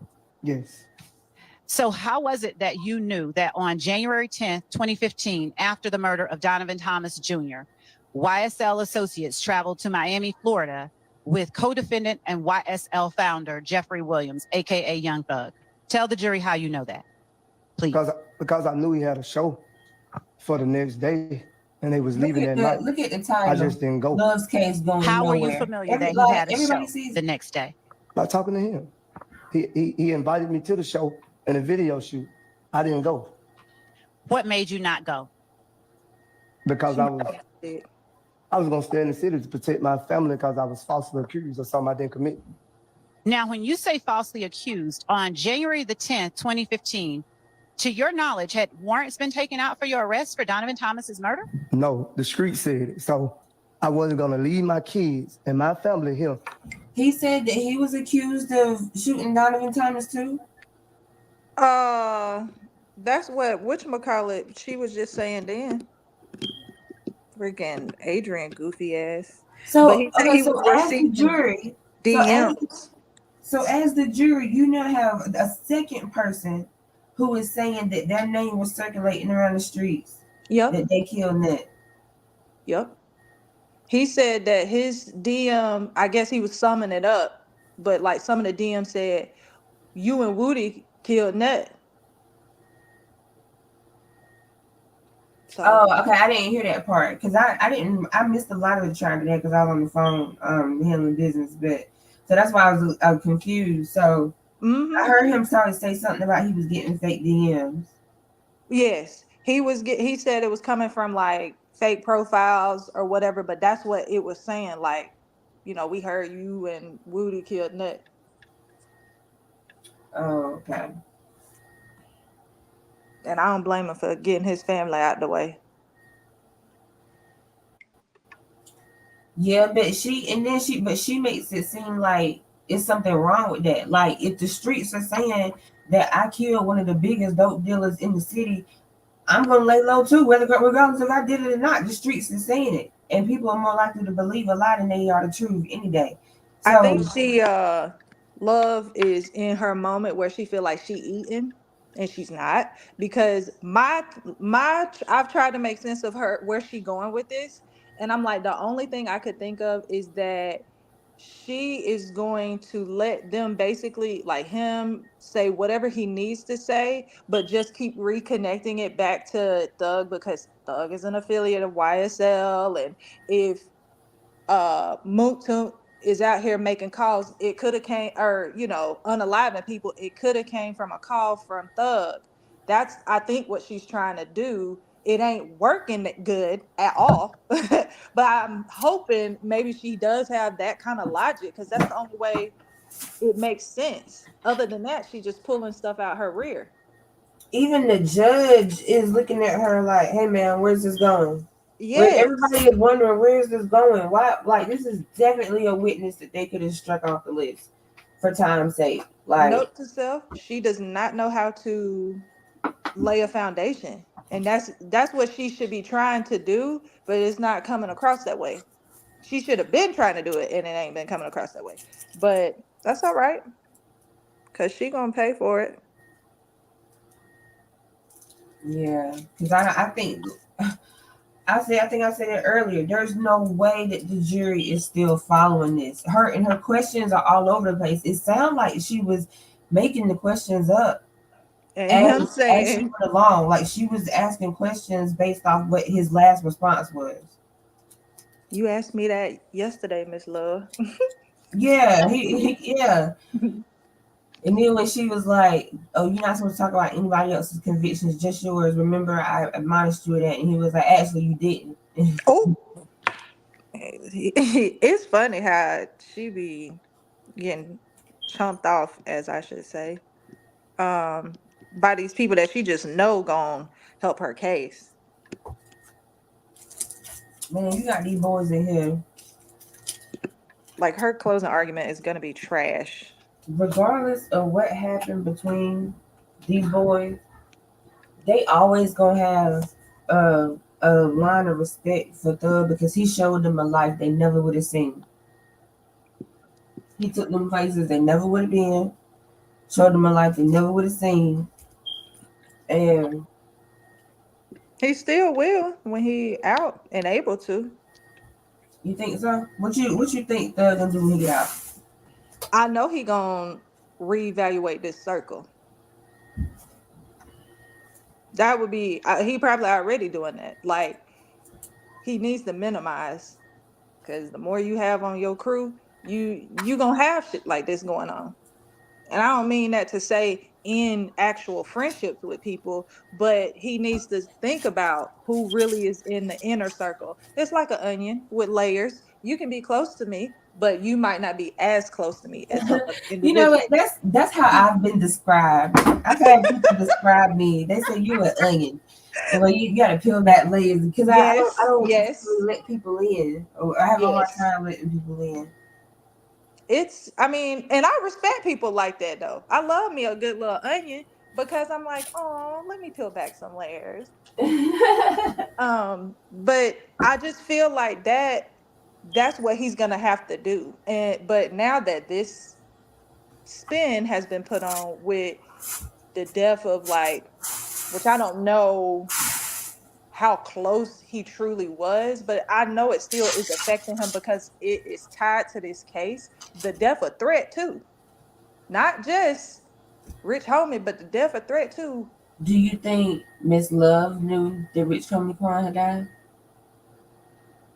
Well, if she probably mastermind, like y'all said, and that's gonna piss me off if that comes to be true. Cause for what? We'll never know that. That's definitely gonna be something that's covered up very well. I need to ask that psychic lady that show up on like TikTok, Caucasian descent, short hair. She's psychic and always be plotting stuff and planning stuff, and I'm like, oh. And then some of the stuff come to light. She said this about Diddy last year. This stuff about Diddy is not new though. Like, that's true. Well, I think maybe it's coming to a head part. And okay. Then Cat says it, and that's when it really is out there. But see, Jaguar Wright been saying this for years. Everybody thought Jaguar Wright was crazy, and Jaguar Wright been saying for years. It's sad because I love Jaguar Wright until she bring up somebody that I like, and I'm like, nah, you ain't gonna ruin it for me. Party, you know she might be right. Yeah, yes. I'm like, no, don't tell me they into that kind of stuff. Because it was somebody recently saying some stuff about Jay-Z that I'm like, you know what? Maybe she might. She might be on to something. I don't know yet. I ain't got proof of that yet, but I do know that her being that voice on that one song, she's definitely in. She is in with the entertainment world. I do know that his Made in America Music Festival was canceled for the second time this year. And the word on the Hollywood streets is that the who's who, the people with the money, the people who run in the billionaire circle, they have known that this Diddy downfall was coming for a while. We are just learning out about it because it's just become public. But I've heard that the billionaires of the world have known that this was coming because the feds have been interviewing people. The feds have been investigating stuff. You know, word gets around. But I think they've known for a while. But anyway, the word on the street is that Jay-Z and Beyonce, or Jay-Z rather, I don't know if it's both of them, but he got a lot of business with Diddy. They got a lot of money tied in together. And so they're trying to distance themselves away from, they're trying to untie the business deals and stuff to distance themselves away from Diddy. I'm done.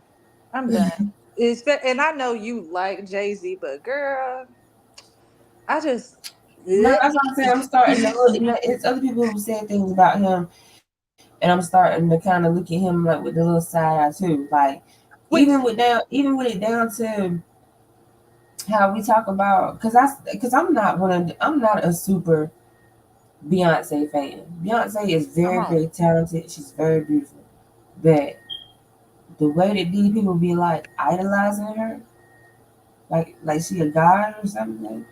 I'm just she not. Oshun or I'm not. whatever. I'm not part of the Bayhive. What'd you say? I said she Oshun or whatever that goddess name is that she be copying after. Oshun, African goddess.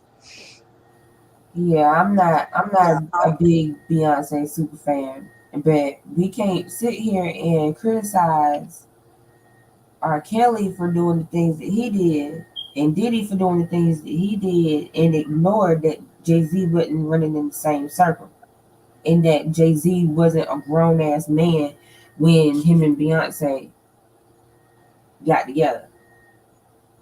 They have a very big age gap. I just can't. I'm sorry. He reminds me of the mask that this man wore in a music video. I can't think of the name of that dude name, but you probably heard of this song, the Humpty Hump. Yeah, The Humpty Hump, and he had that like big nose mask on. Yeah. That's who comes to mind when I see Jay-Z. That image, and I'm just like, I can't. And I would never. I mean, I don't know why. I mean, I guess love is a very powerful We thing. talk about the predators, and we gonna talk about R. Kelly, and we gonna talk about Diddy. I mean, we can't because let's not forget that Jay-Z was also messing with Aaliyah. That's one of the reasons why him and Dame that shit fell out. Like, Aaliyah was kind of passed around a little bit. And Beyonce want that? Like, come on, man. You know this man out here allegedly behind her death, and you think you the queen? No, what did I hear? What did I hear about? He had his queen offed, okay? That's what he did. Oh yeah, they say that Aaliyah was sacrificed so Beyonce could be Beyonce. Well, but like you said, Jay-Z messing with Aaliyah and Dame Dash. She wanted Dame Dash more than Jay-Z. I don't know if maybe he was just they were getting playing married or along. something. Yeah. I don't know if she was just kind of playing along, trying to be friendly and nice to Jay because he was a part of the industry and she knew she could probably utilize like that relationship of who he is in the entertainment world. But she wanted to be with Dame Dash. And Jay, I don't think was too happy about it. So while we were talking about Lifetime earlier, this is a good example of the reverse of Lifetime movies or the Fatal Attractions, where dudes be out here just as crazy as hell. I don't care if somebody coming after me with a knife. You actually orchestrated this girl's death with a plane in another country, like, or wherever. Come on. Oh, Lav been talking. Oh, she said Rich Homie Quan is another one called. Let me see. Okay, I bet TMZ got that shit. And how you around, man? Never mind. Shut up, Dad. Yeah, I knew it was TMZ. TMZ. I saw like I believe stories once it hit TMZ. Once you see TMZ.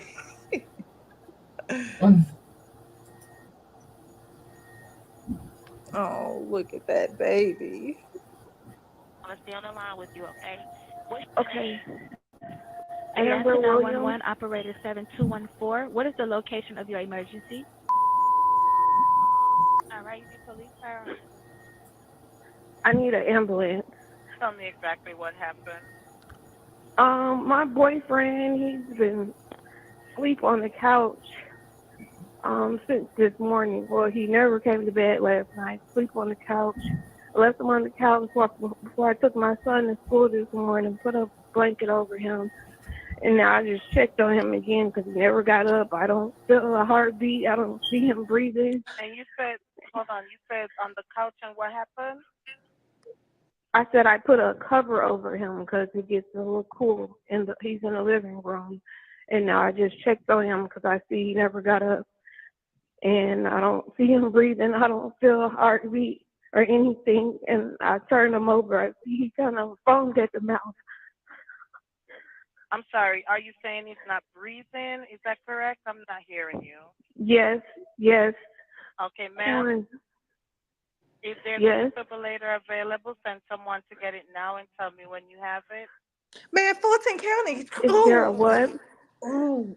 If there's a defibrillator available, send someone to get it now and tell me when you have I it. hate this. I'm not sure what that is.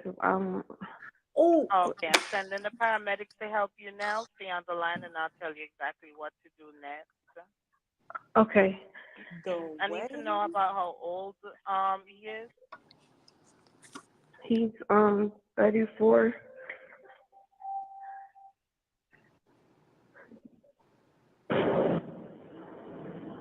Okay, are you right by him now? Yes. Okay, please put your phone on speaker so your hands are free to help. Can I add his dad to the call? He's trying to call me back because I called him first before I called you. Okay, so we need What? to help. We need to help your boyfriend now. Okay, listen carefully. Lay him flat on his back on the floor and remove anything under his head. He is not waking up. Quick. Ma'am? Yes.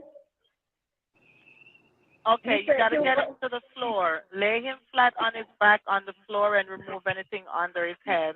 Oh my God. Flat on his She need to be back on the fired. floor. She needs Yes, she needs to be fired today. He's not here.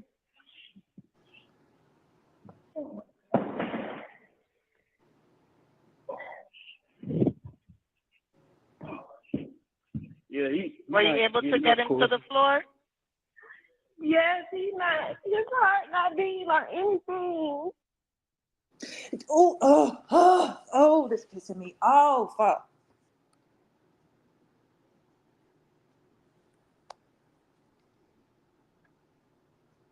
That right there.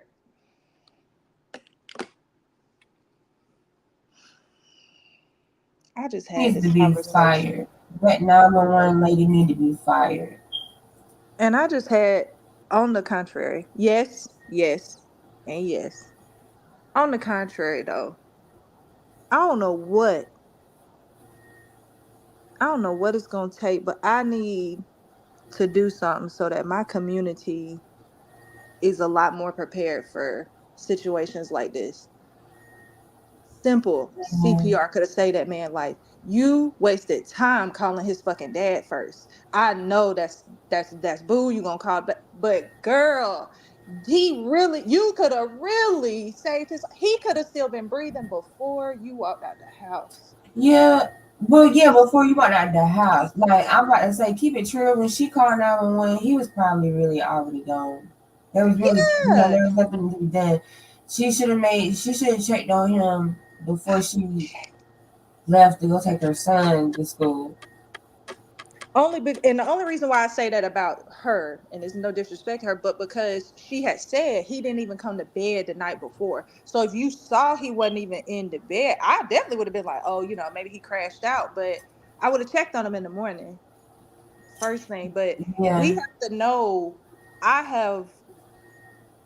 Well, I guess, can I speak on this? Yeah, I guess I can. It don't matter. I don't care. But I know some individuals who would still be here had the people who were around them that called 911 knew to apply pressure to the bullet wound. The fact that we don't know something that simple is concerning to me, because a lot of that makes me wonder if this person didn't know it, that person didn't know it, all of these other deceased people that have had gunshot because of gunshot wounds could have been could they still be here if we knew we supposed to apply pressure to a gunshot wound? Just like homegirl said, she didn't know what a defibrillator was. I know you might not know what that is, but please tell me you know about chest compressions. That like I'm gonna do whatever I can to save somebody's life. Well, as a parent, you should definitely know at least the basics of CPR.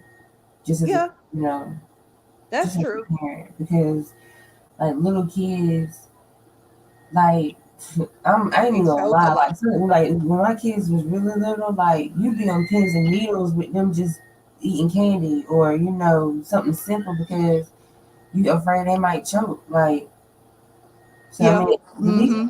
yeah, at least as a parent, she should know the bare basics. But I'm giving her grace.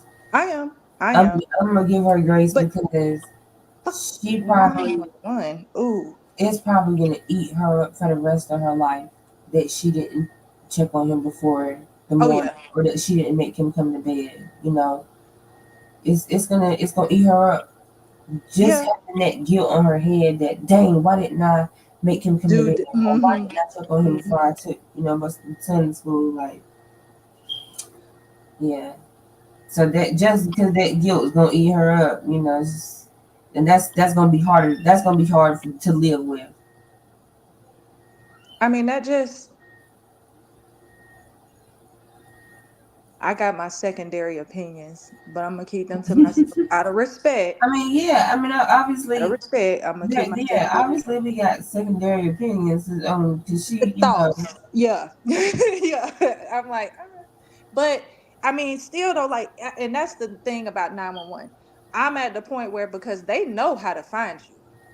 You know what I mean? I need an ambulance and throw that bitch down, throw the phone down. They can track where your phone at and start them chest compressions. I ain't got time to be talking with you. I don't need you to tell me what I'm supposed to do. I've had to call 911 before and they ask like 1,001 questions. And I, as somebody who's worked in government, have told them that just is not okay.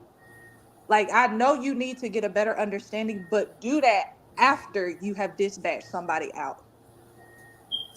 because I mean, but think about it. How many people? I mean, somebody can probably go their entire lifetime without having to call 911. Like for like a real emergency, like somebody's not breathing emergency. Like so, I mean, what if she really just like she called his dad first because she thinking that he's dead wasn't the first thing that came to her mind. But I would assume he would have been cold.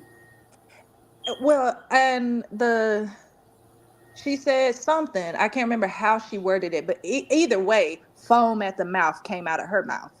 And I'm thinking, was he turned on his side and you couldn't see him originally? Like, when did that come into? When did you notice that he had foam coming out his mouth? Because she said it. And I'm just wondering, like, when you went to go put the blanket on him, which direction was he facing? Oh yeah, did you? Why didn't you see it? That, yeah. I mean, because that's why I'm saying, like, he really could have been still alive in that point. But the foam in the mouth, like, and I wonder if he woke up from overnight and actually was fine. And she put the blanket on him. I don't know. Maybe he woke up, thought maybe he took something else or whatever. And I mean, the scenario could be played out many different ways. But that right there, I can't stand 911. She could have been more helpful too. Like I don't know. I guess she was just I guess they just trying to do their job. Like she just sounds so monotone that I guess it's hard when you're going through an emergency like that. Like it's hard to be like going through a real life emergency. And the person you talking to just calm as they can be.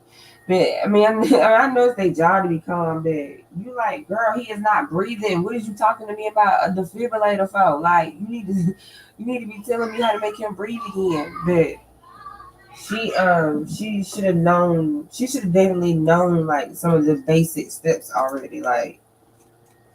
Yeah, you're right. She should have called 911 before calling his dad. And then I wouldn't even have asked, like, girl, just merge them in. Like, all you gotta do is hit the merge button.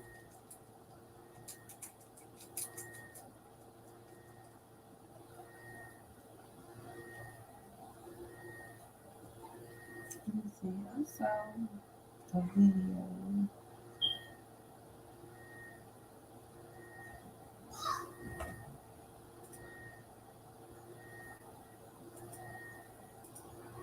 She thought he was just high. Yeah. You said they need to take the 911 call down. I mean, you can't have no privacy nowadays. That is very sad, though. I wonder why it cuts off where it cut off at.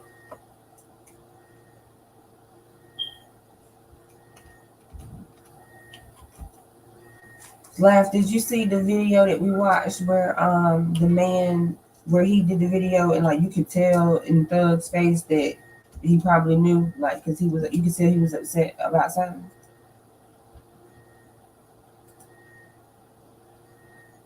Hey, they buy in. I'm sorry if I said that wrong. And I missed Sneak when he came in earlier. What's going on? Sorry, y'all, I wasn't looking at that. Danny, if you're still here, oh, you on mute, Danny. If you was talking, I can't. Yeah, if you was talking, Danny, I can't hear you because you on mute.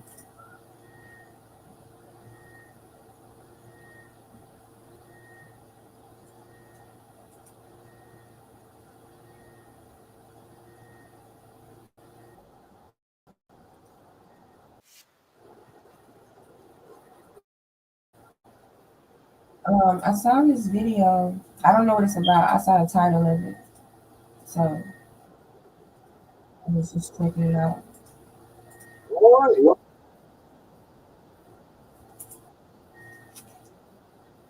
Here inside the law, of course, this being the YouTube channel where we take you inside the real justice system, not the one that you may think we have if all you do is watch cable news or the movies.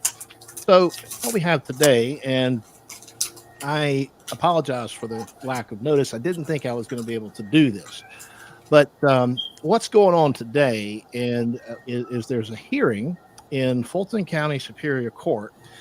Those of you who saw a previous live stream here, Ashley Merchant, our hero, so to speak, the heroine from the Fani Willis versus Donald Trump RICO and the whole Nathan Wade affair uncovering, she has filed a lawsuit against Fani Willis and the Fulton DA's office for failure to disclose records that are obligated to be disclosed under Georgia's open records. So we are told that there is a hearing that is scheduled to take place at 2 p.m. Eastern Standard Time here in Atlanta. I know that there's also the possibility of some last minute scurrying going on, perhaps.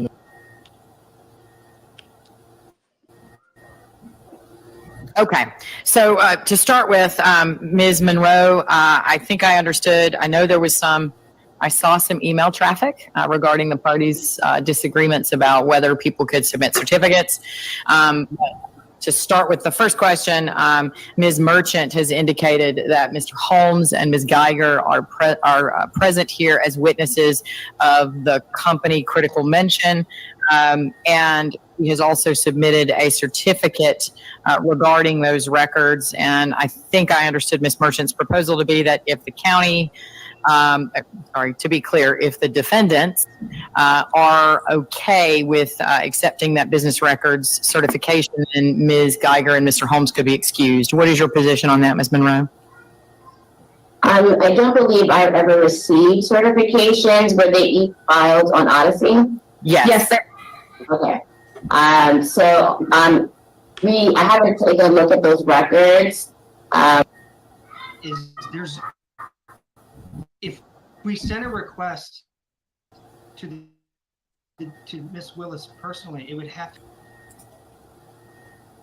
Oh, I remember what that's about. That's about Fanny and those records they keep asking for. Damn, they Mm-hmm. left y'all in here alone. Who left us in here alone? Who left us in here alone?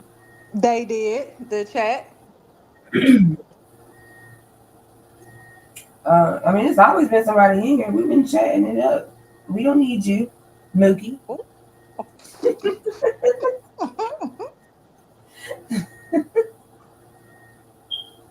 I'm just Shots. kidding. Anybody? I'm just kidding.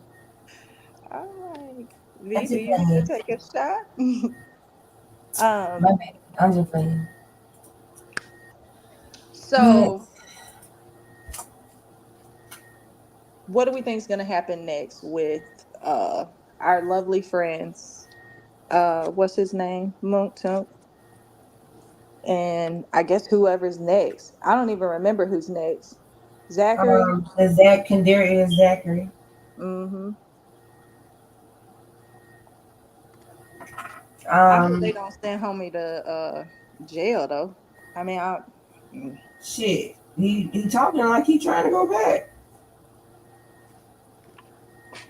No, well, cause like that's why I was, cause I had, like I said, I had some business to take care of that, so I was kind of like in and out of the trial, and that's why I was like, wait a minute, is he reneging or is he snitching? And it told me up when Cavell said re-snitching, cause I was like, what is going on here? Like, cause on one hand it seemed like he was trying to renege on his agreement, but on the other hand, it was like he was telling. I'm like, I'm confused as hell. I mean, I'm not trying I'm to. confused. I know the jury confused.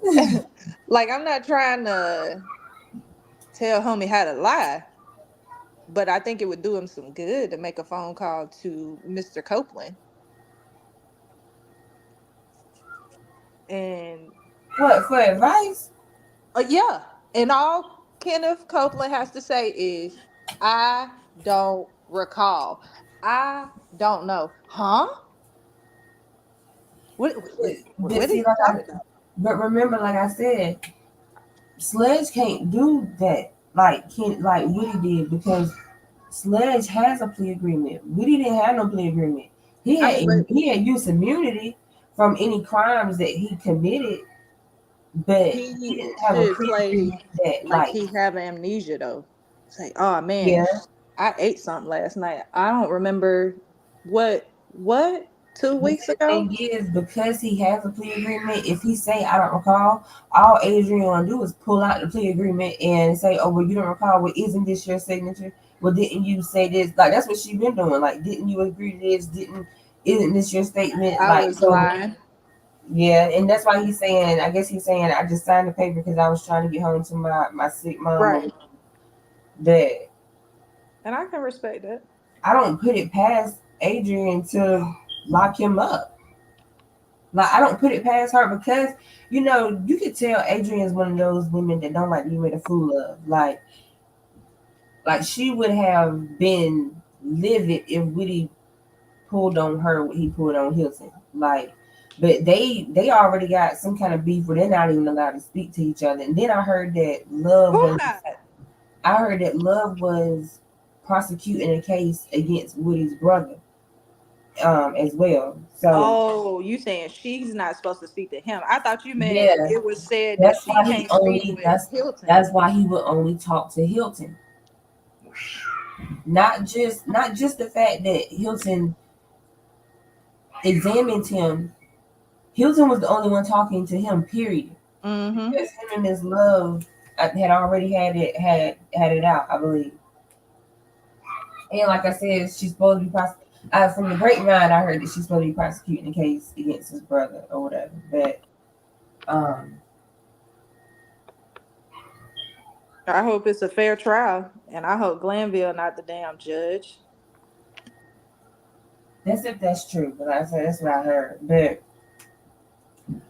I think that whatever point Love is trying to get mate with Sledge, she needs to hurry up and make it, because I feel like she's already lost this jury, because she's already lost me. There was one point I wasn't busy; I just wasn't watching the trial. Like I just wasn't. Like I'm over this already.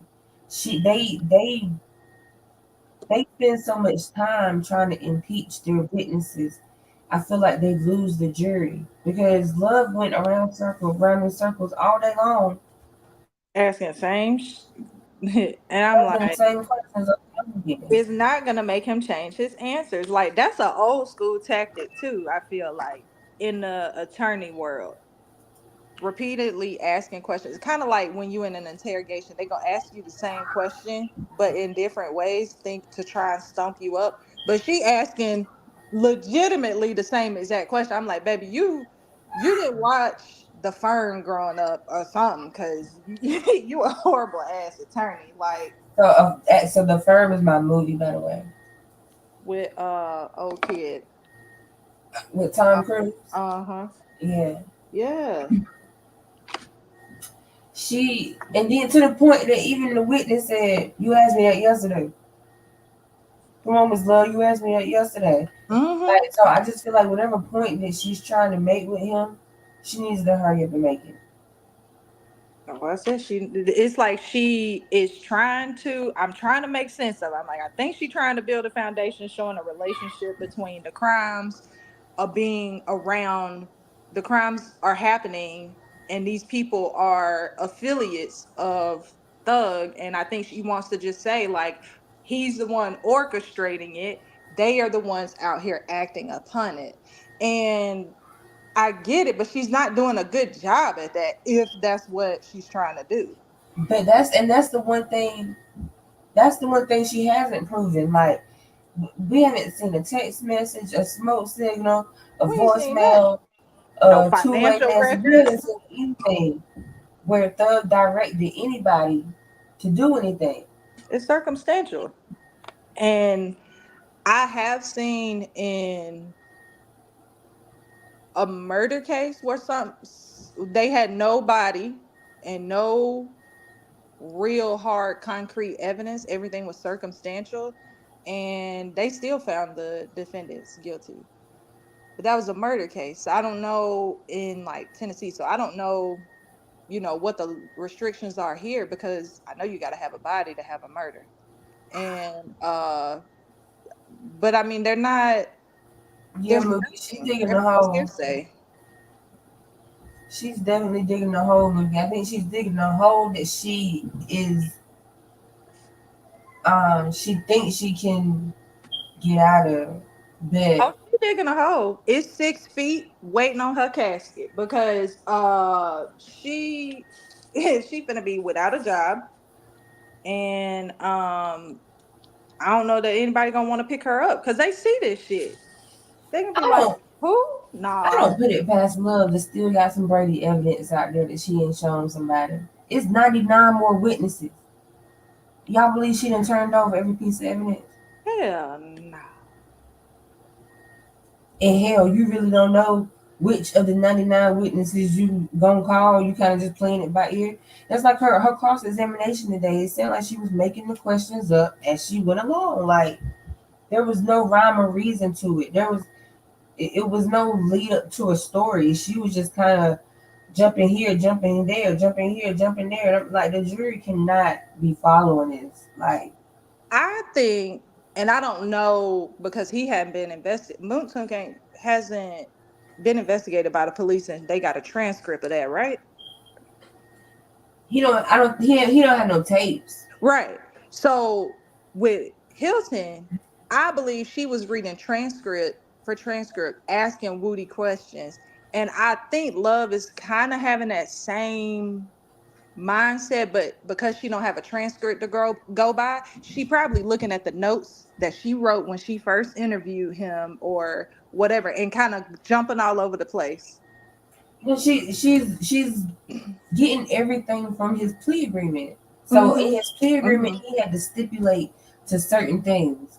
Like, I think I heard somebody say that him and Gunna's plea agreement is similar except for the time and something else. But he had to stipulate to certain things in that plea agreement. Like, he had to stipulate that YSL was a street gang. He had to stipulate that there were crimes committed in furtherance of the game. He had to plead to all of that in order to get out. So didn't he say on the stand yesterday that YSL wasn't a gang? Yes. So, but see, what he's saying on the stand is contradicting what he said in his That's plea why they want agreement. to And impeach you him. made this plea agreement in order to get out of jail. So if you're saying this plea agreement is not right, then you should be in jail. Or if you're saying that you lied on this plea agreement or that you falsely signed this plea agreement, that's a Mhm. crime. So I don't put it past Love to lock him up. Like I don't put it past her, especially if he keep making her look bad. She strikes me as the type of woman that don't like to. She's not gonna look bad. Look at how she got when y'all remember that day her and Weinstein got into it. And that's Yeah. she talked the ears off a donkey, but just the fact that Weinstein had the audacity to interrupt her, she gave him a look of like disdain, like she's on her high horse and how dare you interrupt me, like So she's not the type of woman that likes to be made a fool of, and if he keeps making a fool of her, I believe she's gonna make it her mission. In some ways, and this is because I've been trying to dissect her personal life, and we not gonna go into what I'm about to say in depth, but some ways I feel like me and Love might be on the same page, personally. Like How the fuck you gonna say some shit like that and be like, but we're not gonna get into all of that though? I love you. I'm just like, I think that to some degree, because she is definitely a woman who needs pipe correction. She needs some like pipe correction. And I know what it feels like sometimes. You just need to pipe down, okay?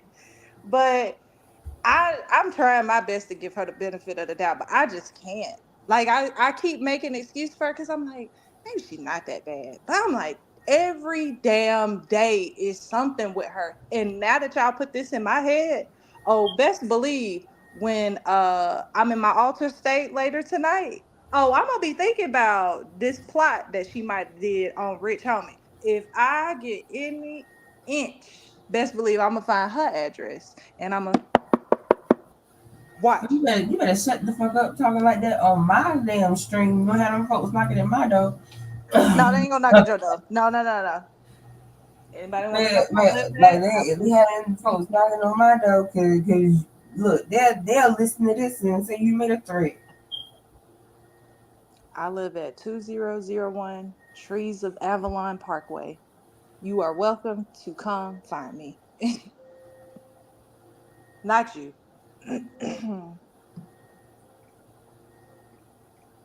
Not you who? Not you. Me? Yeah. You like I wrote it down. You better hope somebody else ain't write it down. I mean, well, there's a gate. There's a gate. But That I think I saw somewhere that she is unmarried with no kids. And if she is married, she don't have no kids. I think I definitely saw somewhere that she don't have kids. And she as a definitely strikes me. 31-year-old. Huh? As a 31-year-old, I know she older than me. If I was in her shoes at that age that she is, I would be just like that. Yeah, she seems like she is one of those women who's been like a career driven. Like her baby, her career is her baby. Well, and part of me, and I could be wrong because I do see a difference in how she's questioning Muntu, which I think she got a little crush or something there. Because baby, I know that little giggle and shit. I know exactly where that come from. But I kind of think that she might have some bitterness in her towards black men. And if she's single and not married, no kids, I'm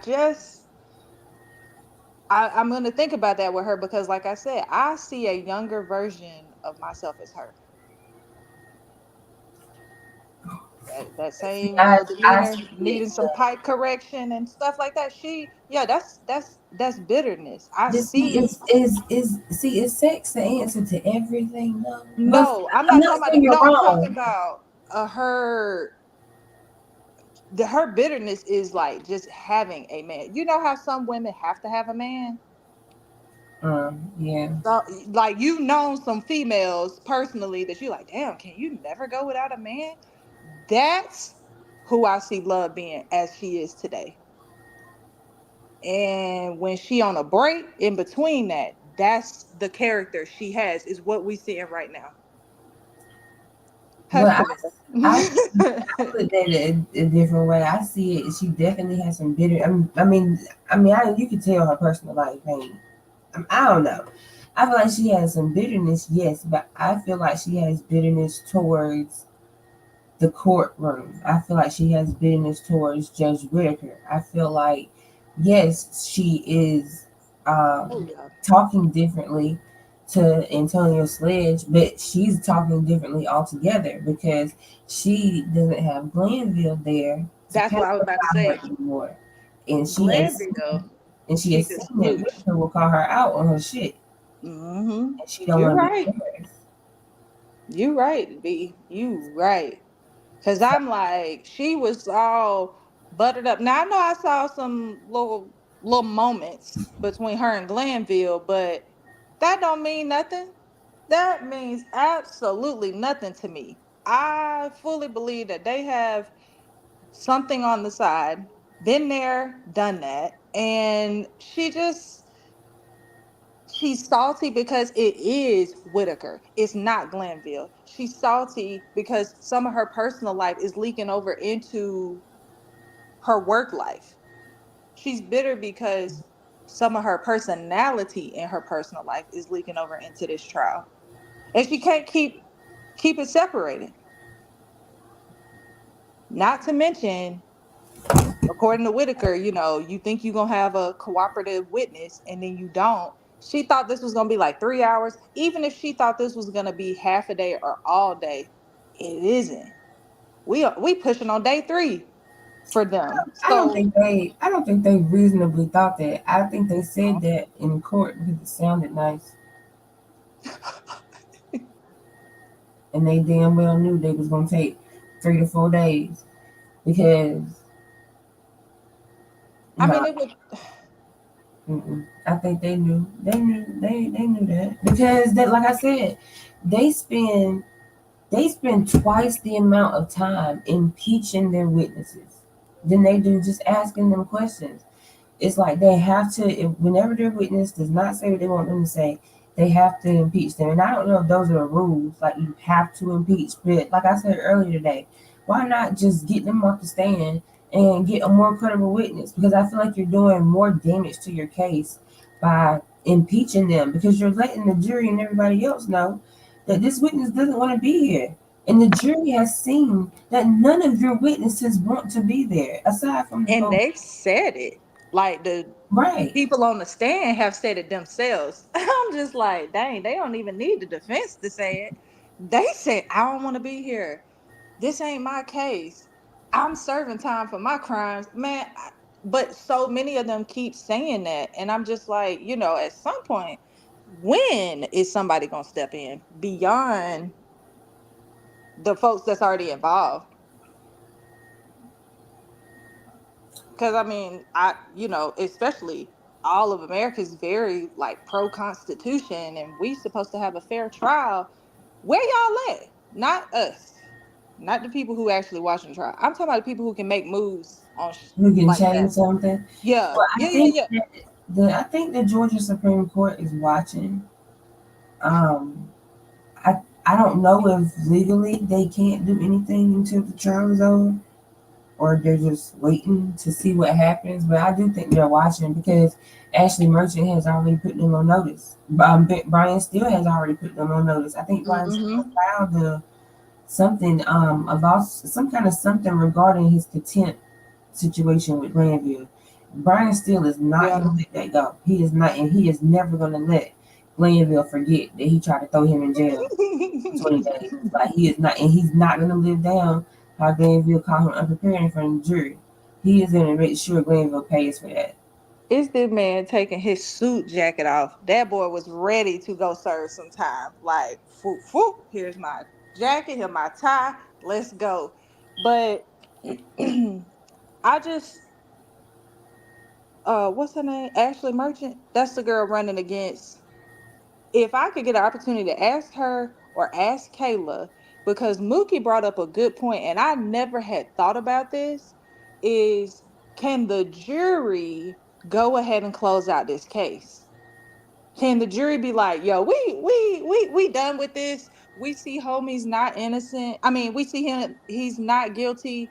So can we go ahead and close this out? I want to ask an attorney that, because I don't trust what I might find on the internet, because that seems state specific or even county specific, like very local.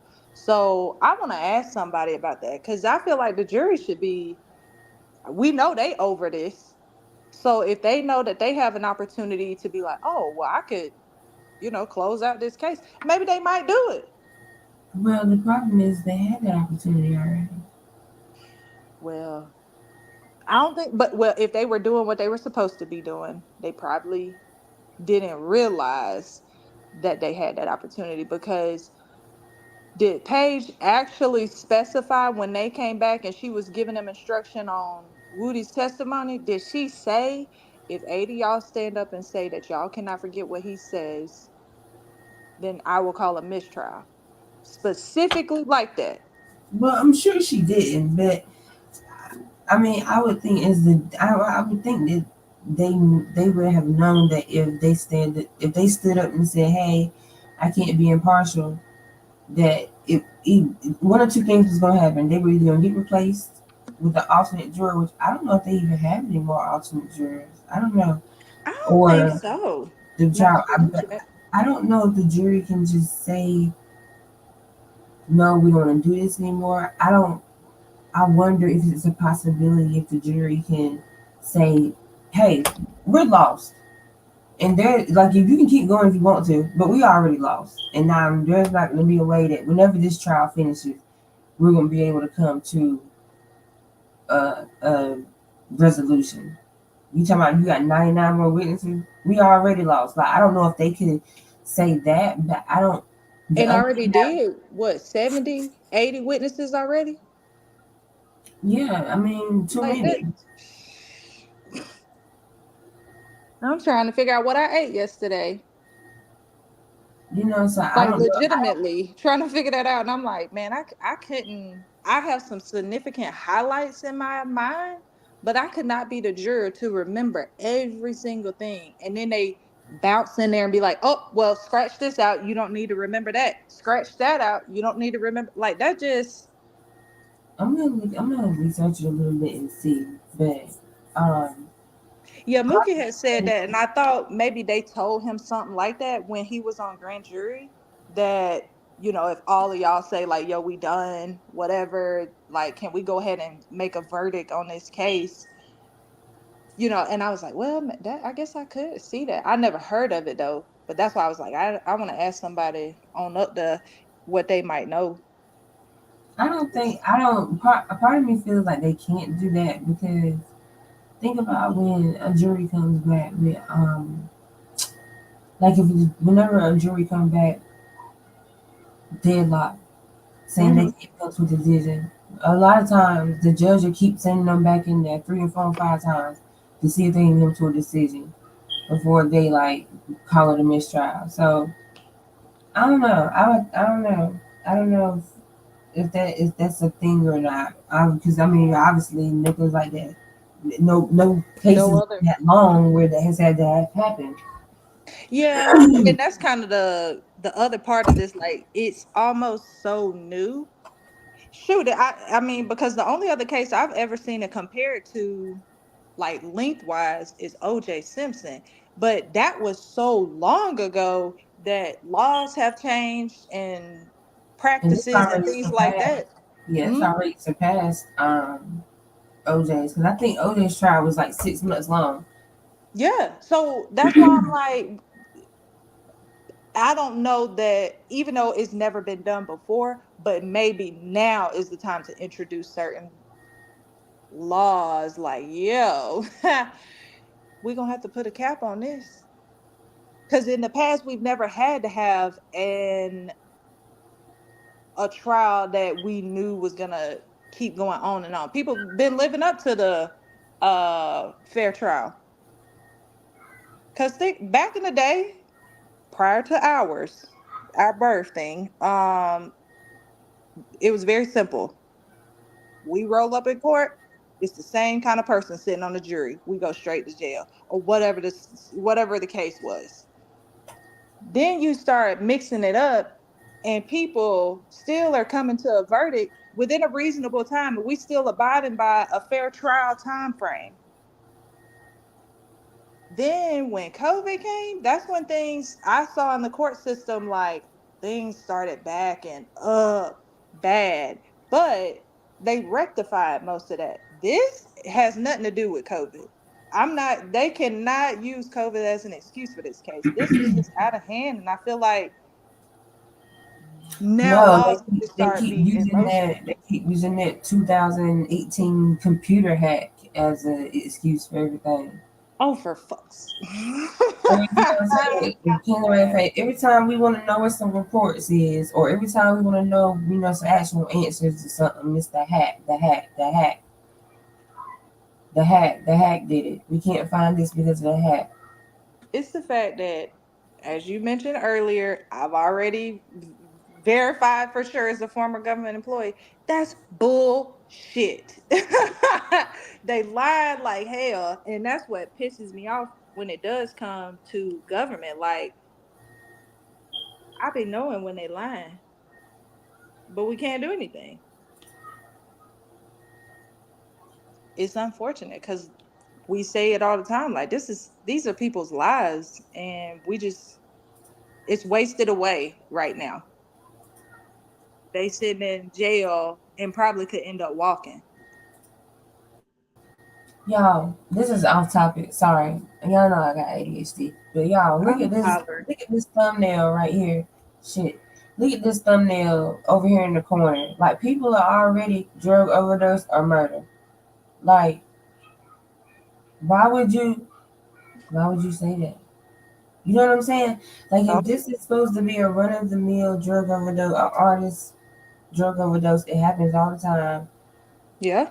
Why are people automatically speculating that something else is going on? Like, Let me go look at that girl Facebook again. Because normally people would just be like, damn, rest in peace, homie, damn. Like, as if it was a car accident or a natural death. But why are people, if it's so far fetched and we tripping, then why are other people also wondering?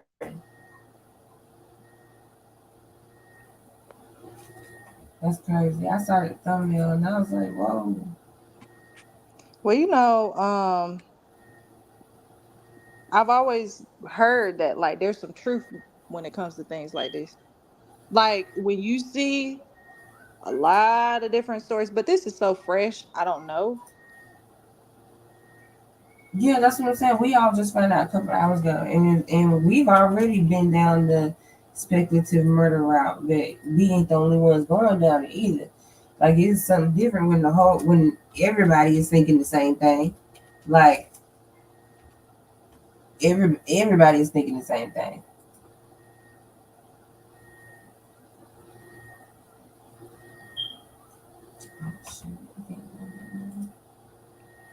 Yeah, it's wow. I'm looking to see what else homegirl done said, and I'm just reading some of the comments. And she said, all of this over a joke. I thought it's 2024. I thought we all understood that we ain't supposed to joke about somebody's life. Yeah, certain shit you just don't joke about. And certain stuff is like, too soon. I just don't like that. There's somebody daddy, somebody somebody's son. Because I think I read some celebrity recently. I want to say Rich Homie, but it could have been somebody else. I could be completely wrong. Their mother had been working fast food all of her life, and they finally were able to pull her out of working fast food. I can't remember what celebrity male that was.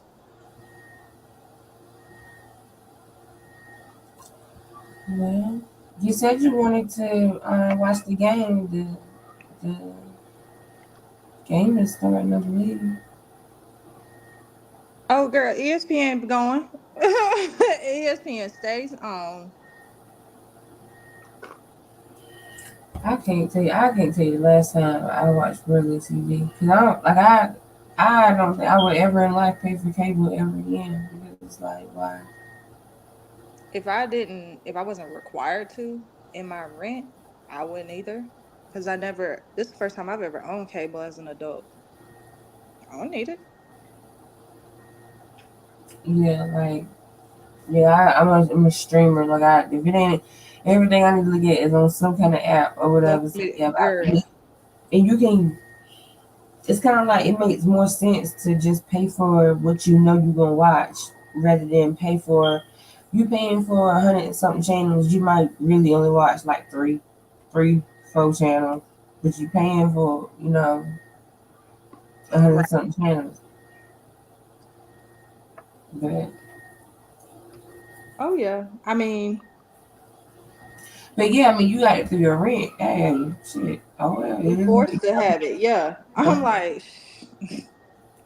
they be forcing us on this stuff, and then I was like, I never even heard of Spectrum till I came here. I'm like, what the fuck is this?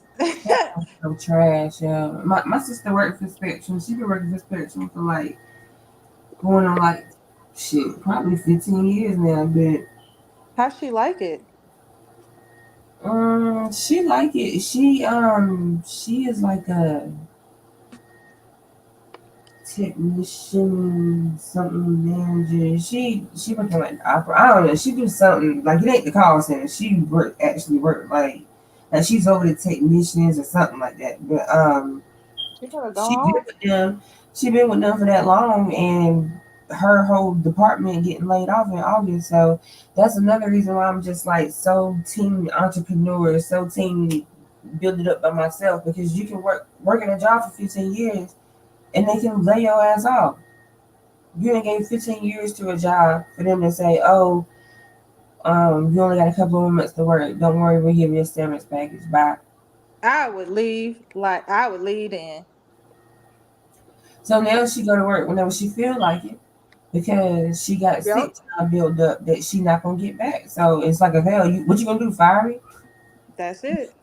I don't blame her. So, but yeah, she worked for them, and I be telling her all the time. I'm telling her how the trash Spectrum is, but I just switched to Spectrum Mobile because I was with T-Mobile for like 8 years. But every month it feel like I was on the phone cussing T-Mobile out because my bill was always higher than it was the month before. Couldn't nobody tell me why.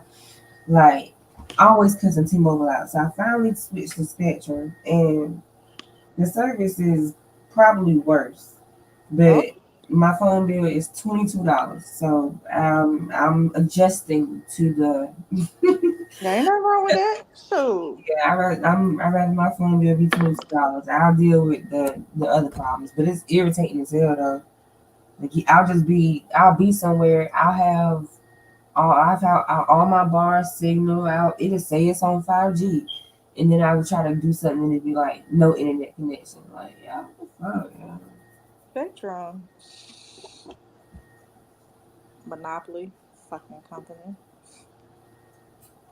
Shoot, everybody trying to get on that mobile service though. Xfinity. I'm like, what? Y'all some cable companies. What y'all doing?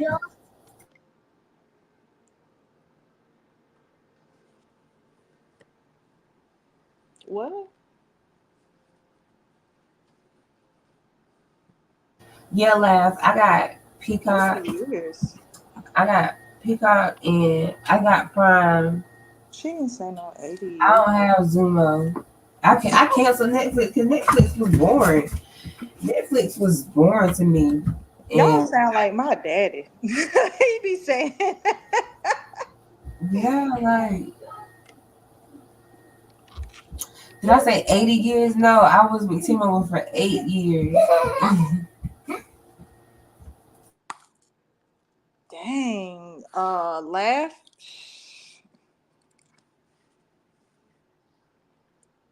I ain't had a bill that high. I hope that included other people paying that much. If y'all hear noises, I'm doing arts and crafts. She said she got 3. She said it's so basically she got 4 lines. She said she got T-Mobile for her and 3 other lines. But see, I just had my line and my bill was like I said, it was supposed to be $75. It was never $75. It was What? It was always some other shit. Like, and then the service I was terrible. I moved to like a more rural area than but still it would frustrate me that I would be inside my own house and not talking on the phone. Like, I would have to go outside to have a decent phone call. But that's a little better, but T-Mobile was just, and I don't know why I stayed with them for so long and I was cussing them out all the time. I got Just to the go point on where and I come knew to. all you had to do was threaten to cancel. Let me speak to you, like, talk to the manager, threaten to cancel. Once you threaten to cancel, they're gonna offer you something to make you stay, and they probably gonna take a little bit off your bill, and that'll be that. They'll disconnect your phone. All you gotta do is call them and tell them you're gonna pay them, and they'll turn right back on. Yeah, I got tired of doing it though. Like, it just. Laugh, I'm finna buy you Laugh, I'm gonna buy you a Kindle with a Kindle Unlimited membership or something. Yeah, I like reading too.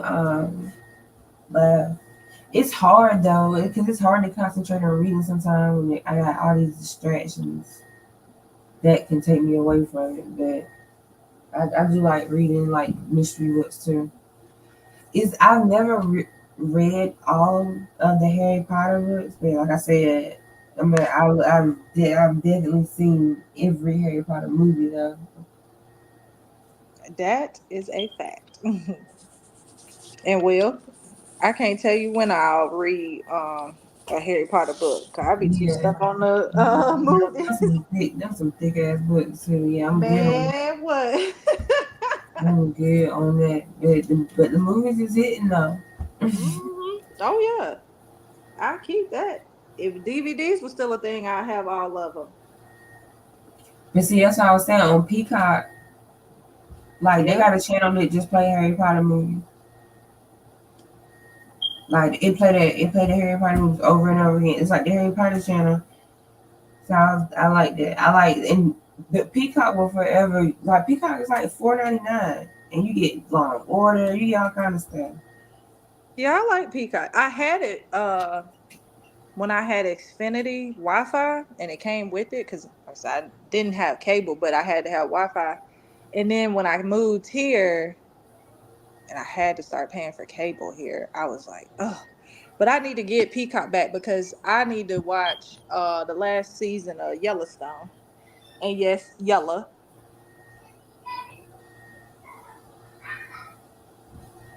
And I know that's where all the Harry Potter movies be at.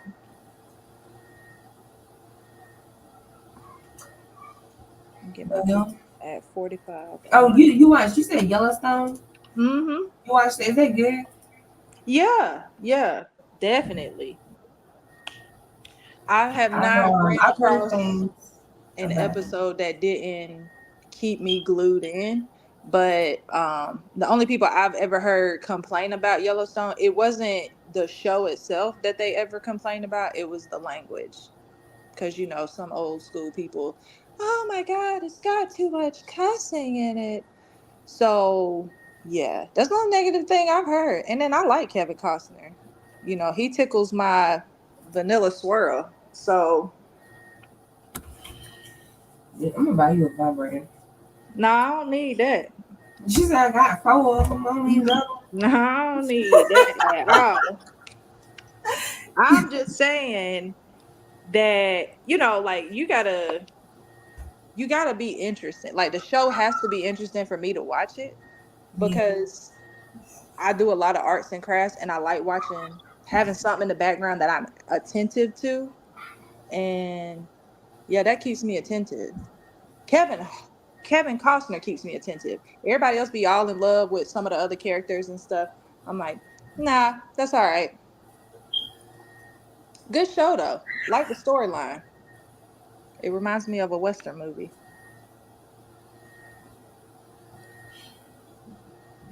I've heard good things about it. I might check it out.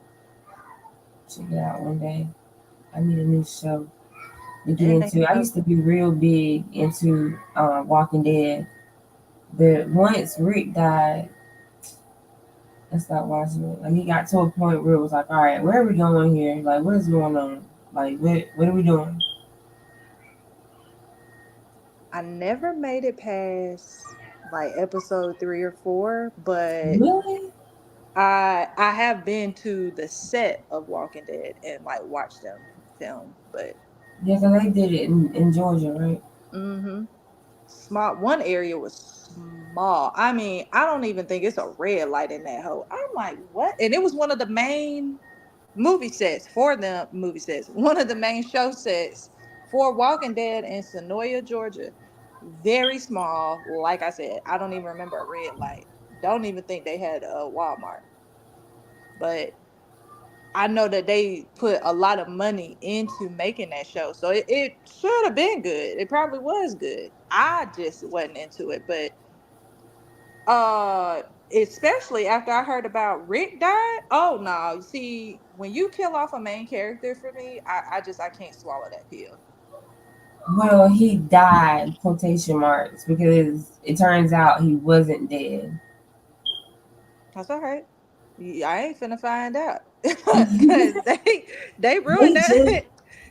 So I guess it had went on for a while, but they like maybe a couple months ago they did like a 3-part like kind of finale finish or whatever, and it kind of take you through what would have happened, I guess, if the show would have continued or whatever. Like they just should have kept Rick on the show, and they just should have kept it going because like they had me hooked. Like I was a Walking Dead fanatic.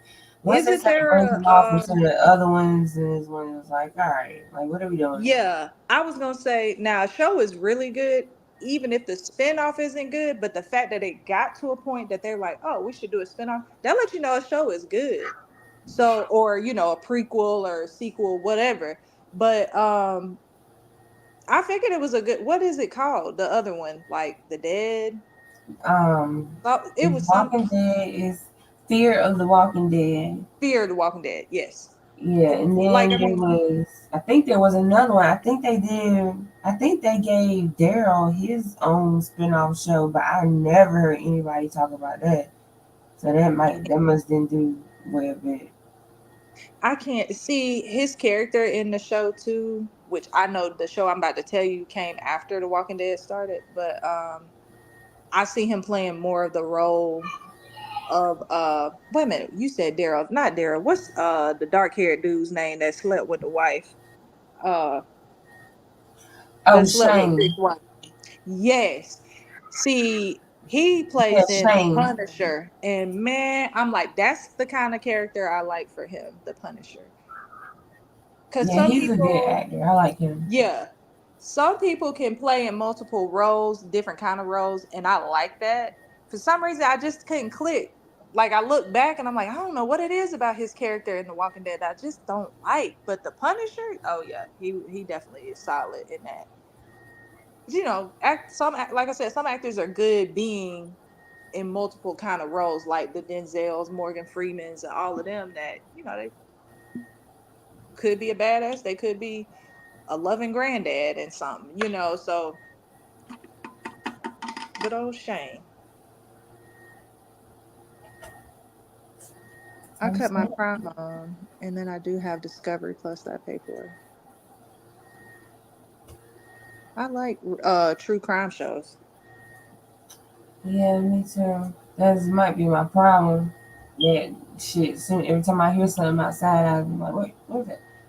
But I've always liked true crime shows. Like just from the, and sometimes I like watching the old school ones. Like um, it used to be on A&E, like the old, like the original ones, like Cold Case Files and Mm-hmm. Forensic Files and stuff like that. American Oh Justice, I like yes. them shows.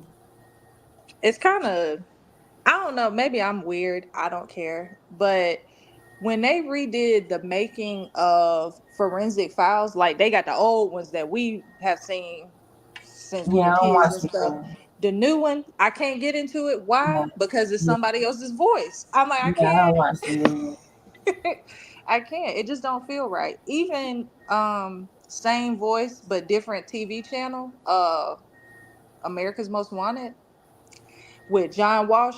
I don't know what it was about when he was on one network, but and that was what I was used to for years. And when he went to another network, they changed how they did the show, and I couldn't get into it. And they couldn't even take the name America's Most Wanted. So I was like, eh.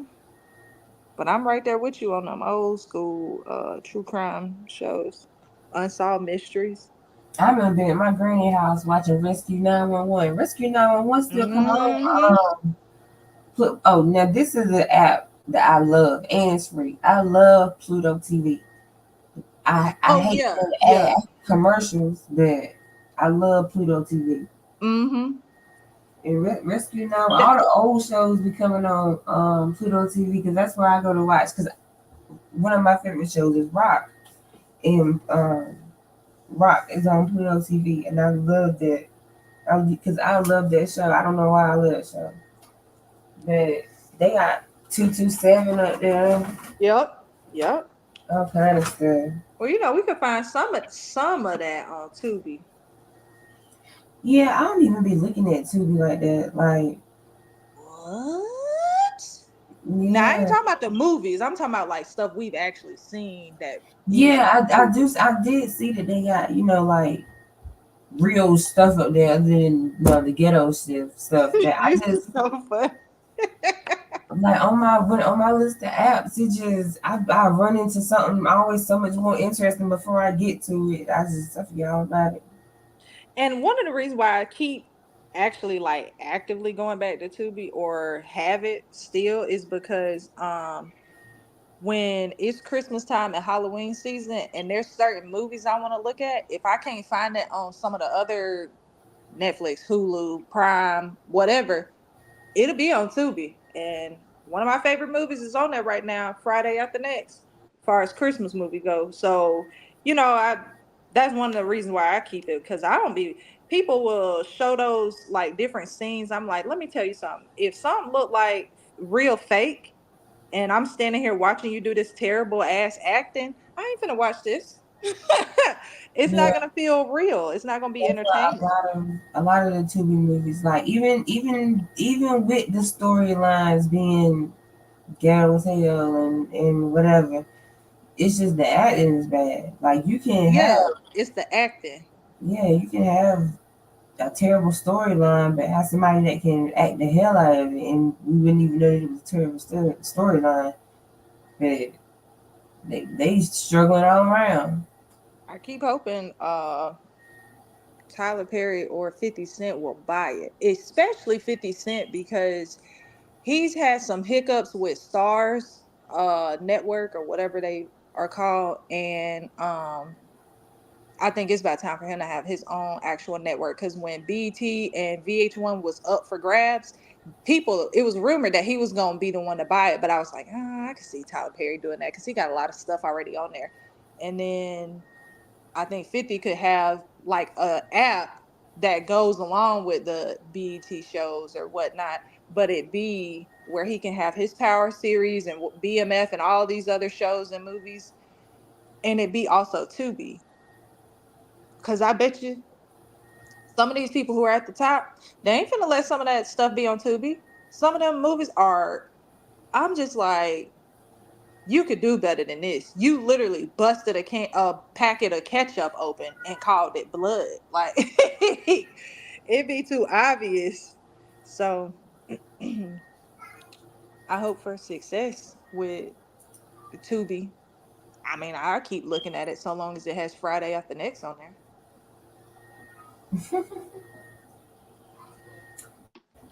That's that's what Cat Williams in it too, right? Oh, I hadn't even been looking at the comments. My bad, love. I'm sorry.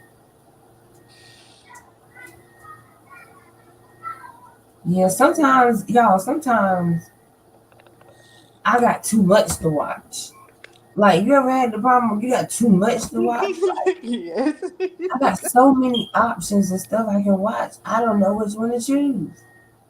I still got pending series, like seasons that I'm like, okay. Yeah, that's in line that I need to watch. Like, but you know what? I believe that helped me get over my ex, because I remember, I think it was Christmas. It might be that same. Yeah, it had to be that same Christmas. So 2019 Christmas is kind of right when I broke up with my youngest son's dad, and it was a really, really, really, really, really, really bad breakup. And it was I was pregnant in the middle of it, and I had asked my sister to get me a Fire Stick that year for Christmas, and she did. And her boyfriend had they call it jailbreak, but I know how to do it myself, man. It really ain't all that. But anyway, he put all the apps up there. It ain't. I know exactly what you're talking about. Yeah, he put all the apps up there so I can look at everything. And I think that sitting at home and getting enthralled in these shows, that helped me get over my ex, because when I was watching these shows, don't call me. Like, yo, leave me the fuck alone. I am busy, okay? Dang, man. I am busy. Like, I am, and I am on season 4, episode 12 of a show right now. I cannot, right? It's like, why? But when I'm deep into the show, I wasn't thinking about his ass. Like, I wasn't thinking about calling him. I wouldn't think, I feel like it helped me get over it faster, or help make it a lot easier or whatever. Because like I said, I wasn't worried about him not calling me. I wasn't worried about calling him. No, I'm busy. Well, I mean, and you have to do whatever you can in the coping sense, but it's you telling folks, don't call me. No, I don't want to talk on the phone, because then I'm gonna miss something, and then I'm gonna have to rewind it. I don't want to do all that. Like, no. You can call me. I'm just not gonna answer the phone until I don't even like talking on the phone. No way. Like, I really don't. I don't really like talking on the phone. It gotta be. Okay, I ain't gonna call you then. No, I'm just saying. It just depends. Because it's some stuff. It's like textable stuff. Don't call me with textable stuff. Here we go. Stipulation. Like, I don't know. I'm weird about it. It just depends on what mood I'm in. Like I said, if I'm busy, or if I'm enthralled in a show, or if whatever, if I know that my vibe is off, or if I'm in a bad mood, I don't like to bring other people down with my shit, if that makes sense. So it's like, a lot of times if I'm going through something, I'll just stay to myself. Like, that's when I call it, people tell me that I'm a ghost. I get missing. And that's one thing I'm good at. I will disappear quick. Like, I will get missing. But a lot of times, like I said, if I'm going through something, I do just stay to myself, because I don't energy is transferable. And if you having a good day and then you talk to me, I'm having a fucked up day. Now I done brought you down with my stuff. Now you in a bad mood because I done put my negative energy onto you. Like, I don't like doing that to people. So a lot of times I might be going through something, but somebody be like, "How you doing?" I'm like, "Oh, good. How you doing?"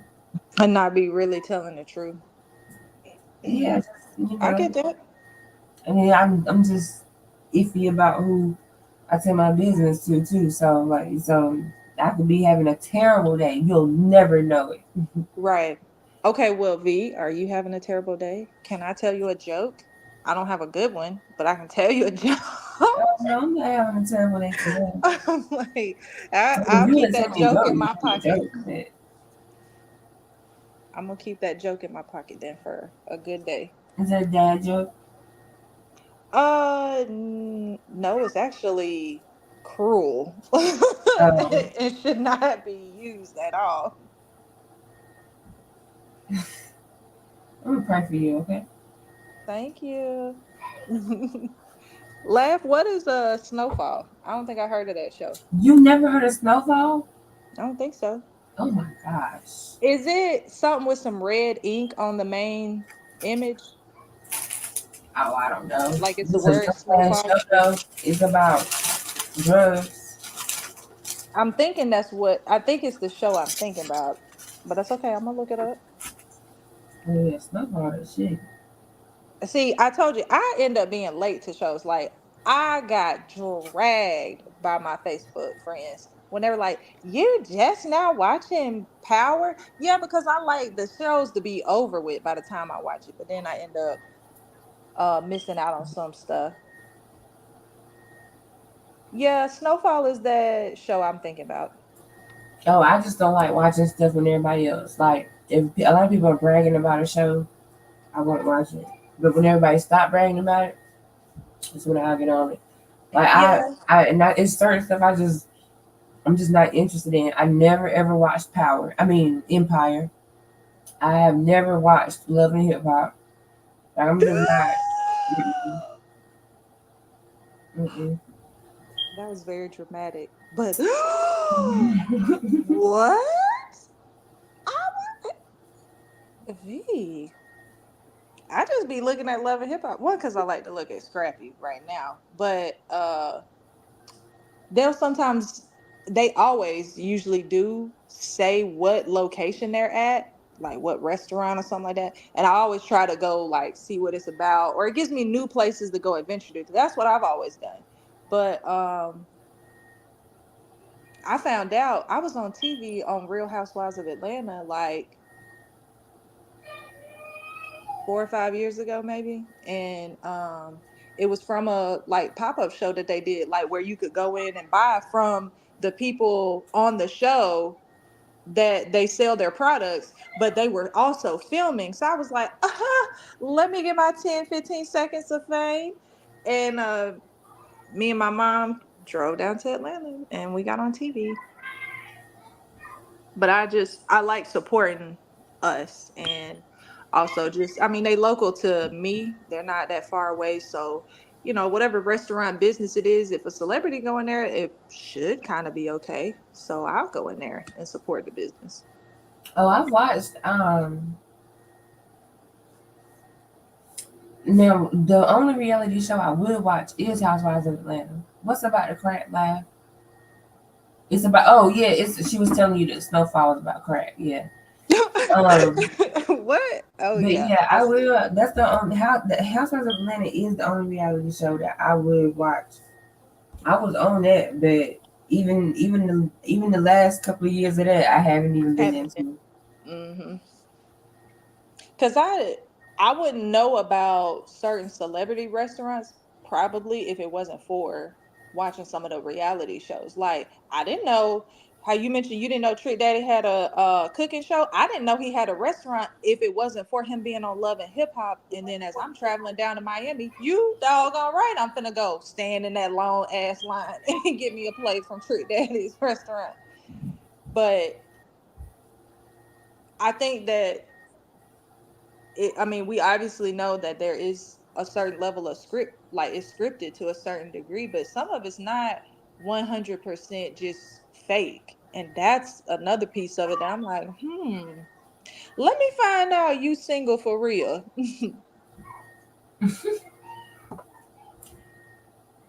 I respect, because some of them put out some really good books. Some of them put out some good music, but because that's the whole point of the show, was they're combining love with a mixture of hip hop, and some of them got some smooth ass music. A lot of people might not listen to it because a lot of people are not even where Scrappy has been on this show. they either been dating somebody or they might be just another lower level underground artist, but I still like their music.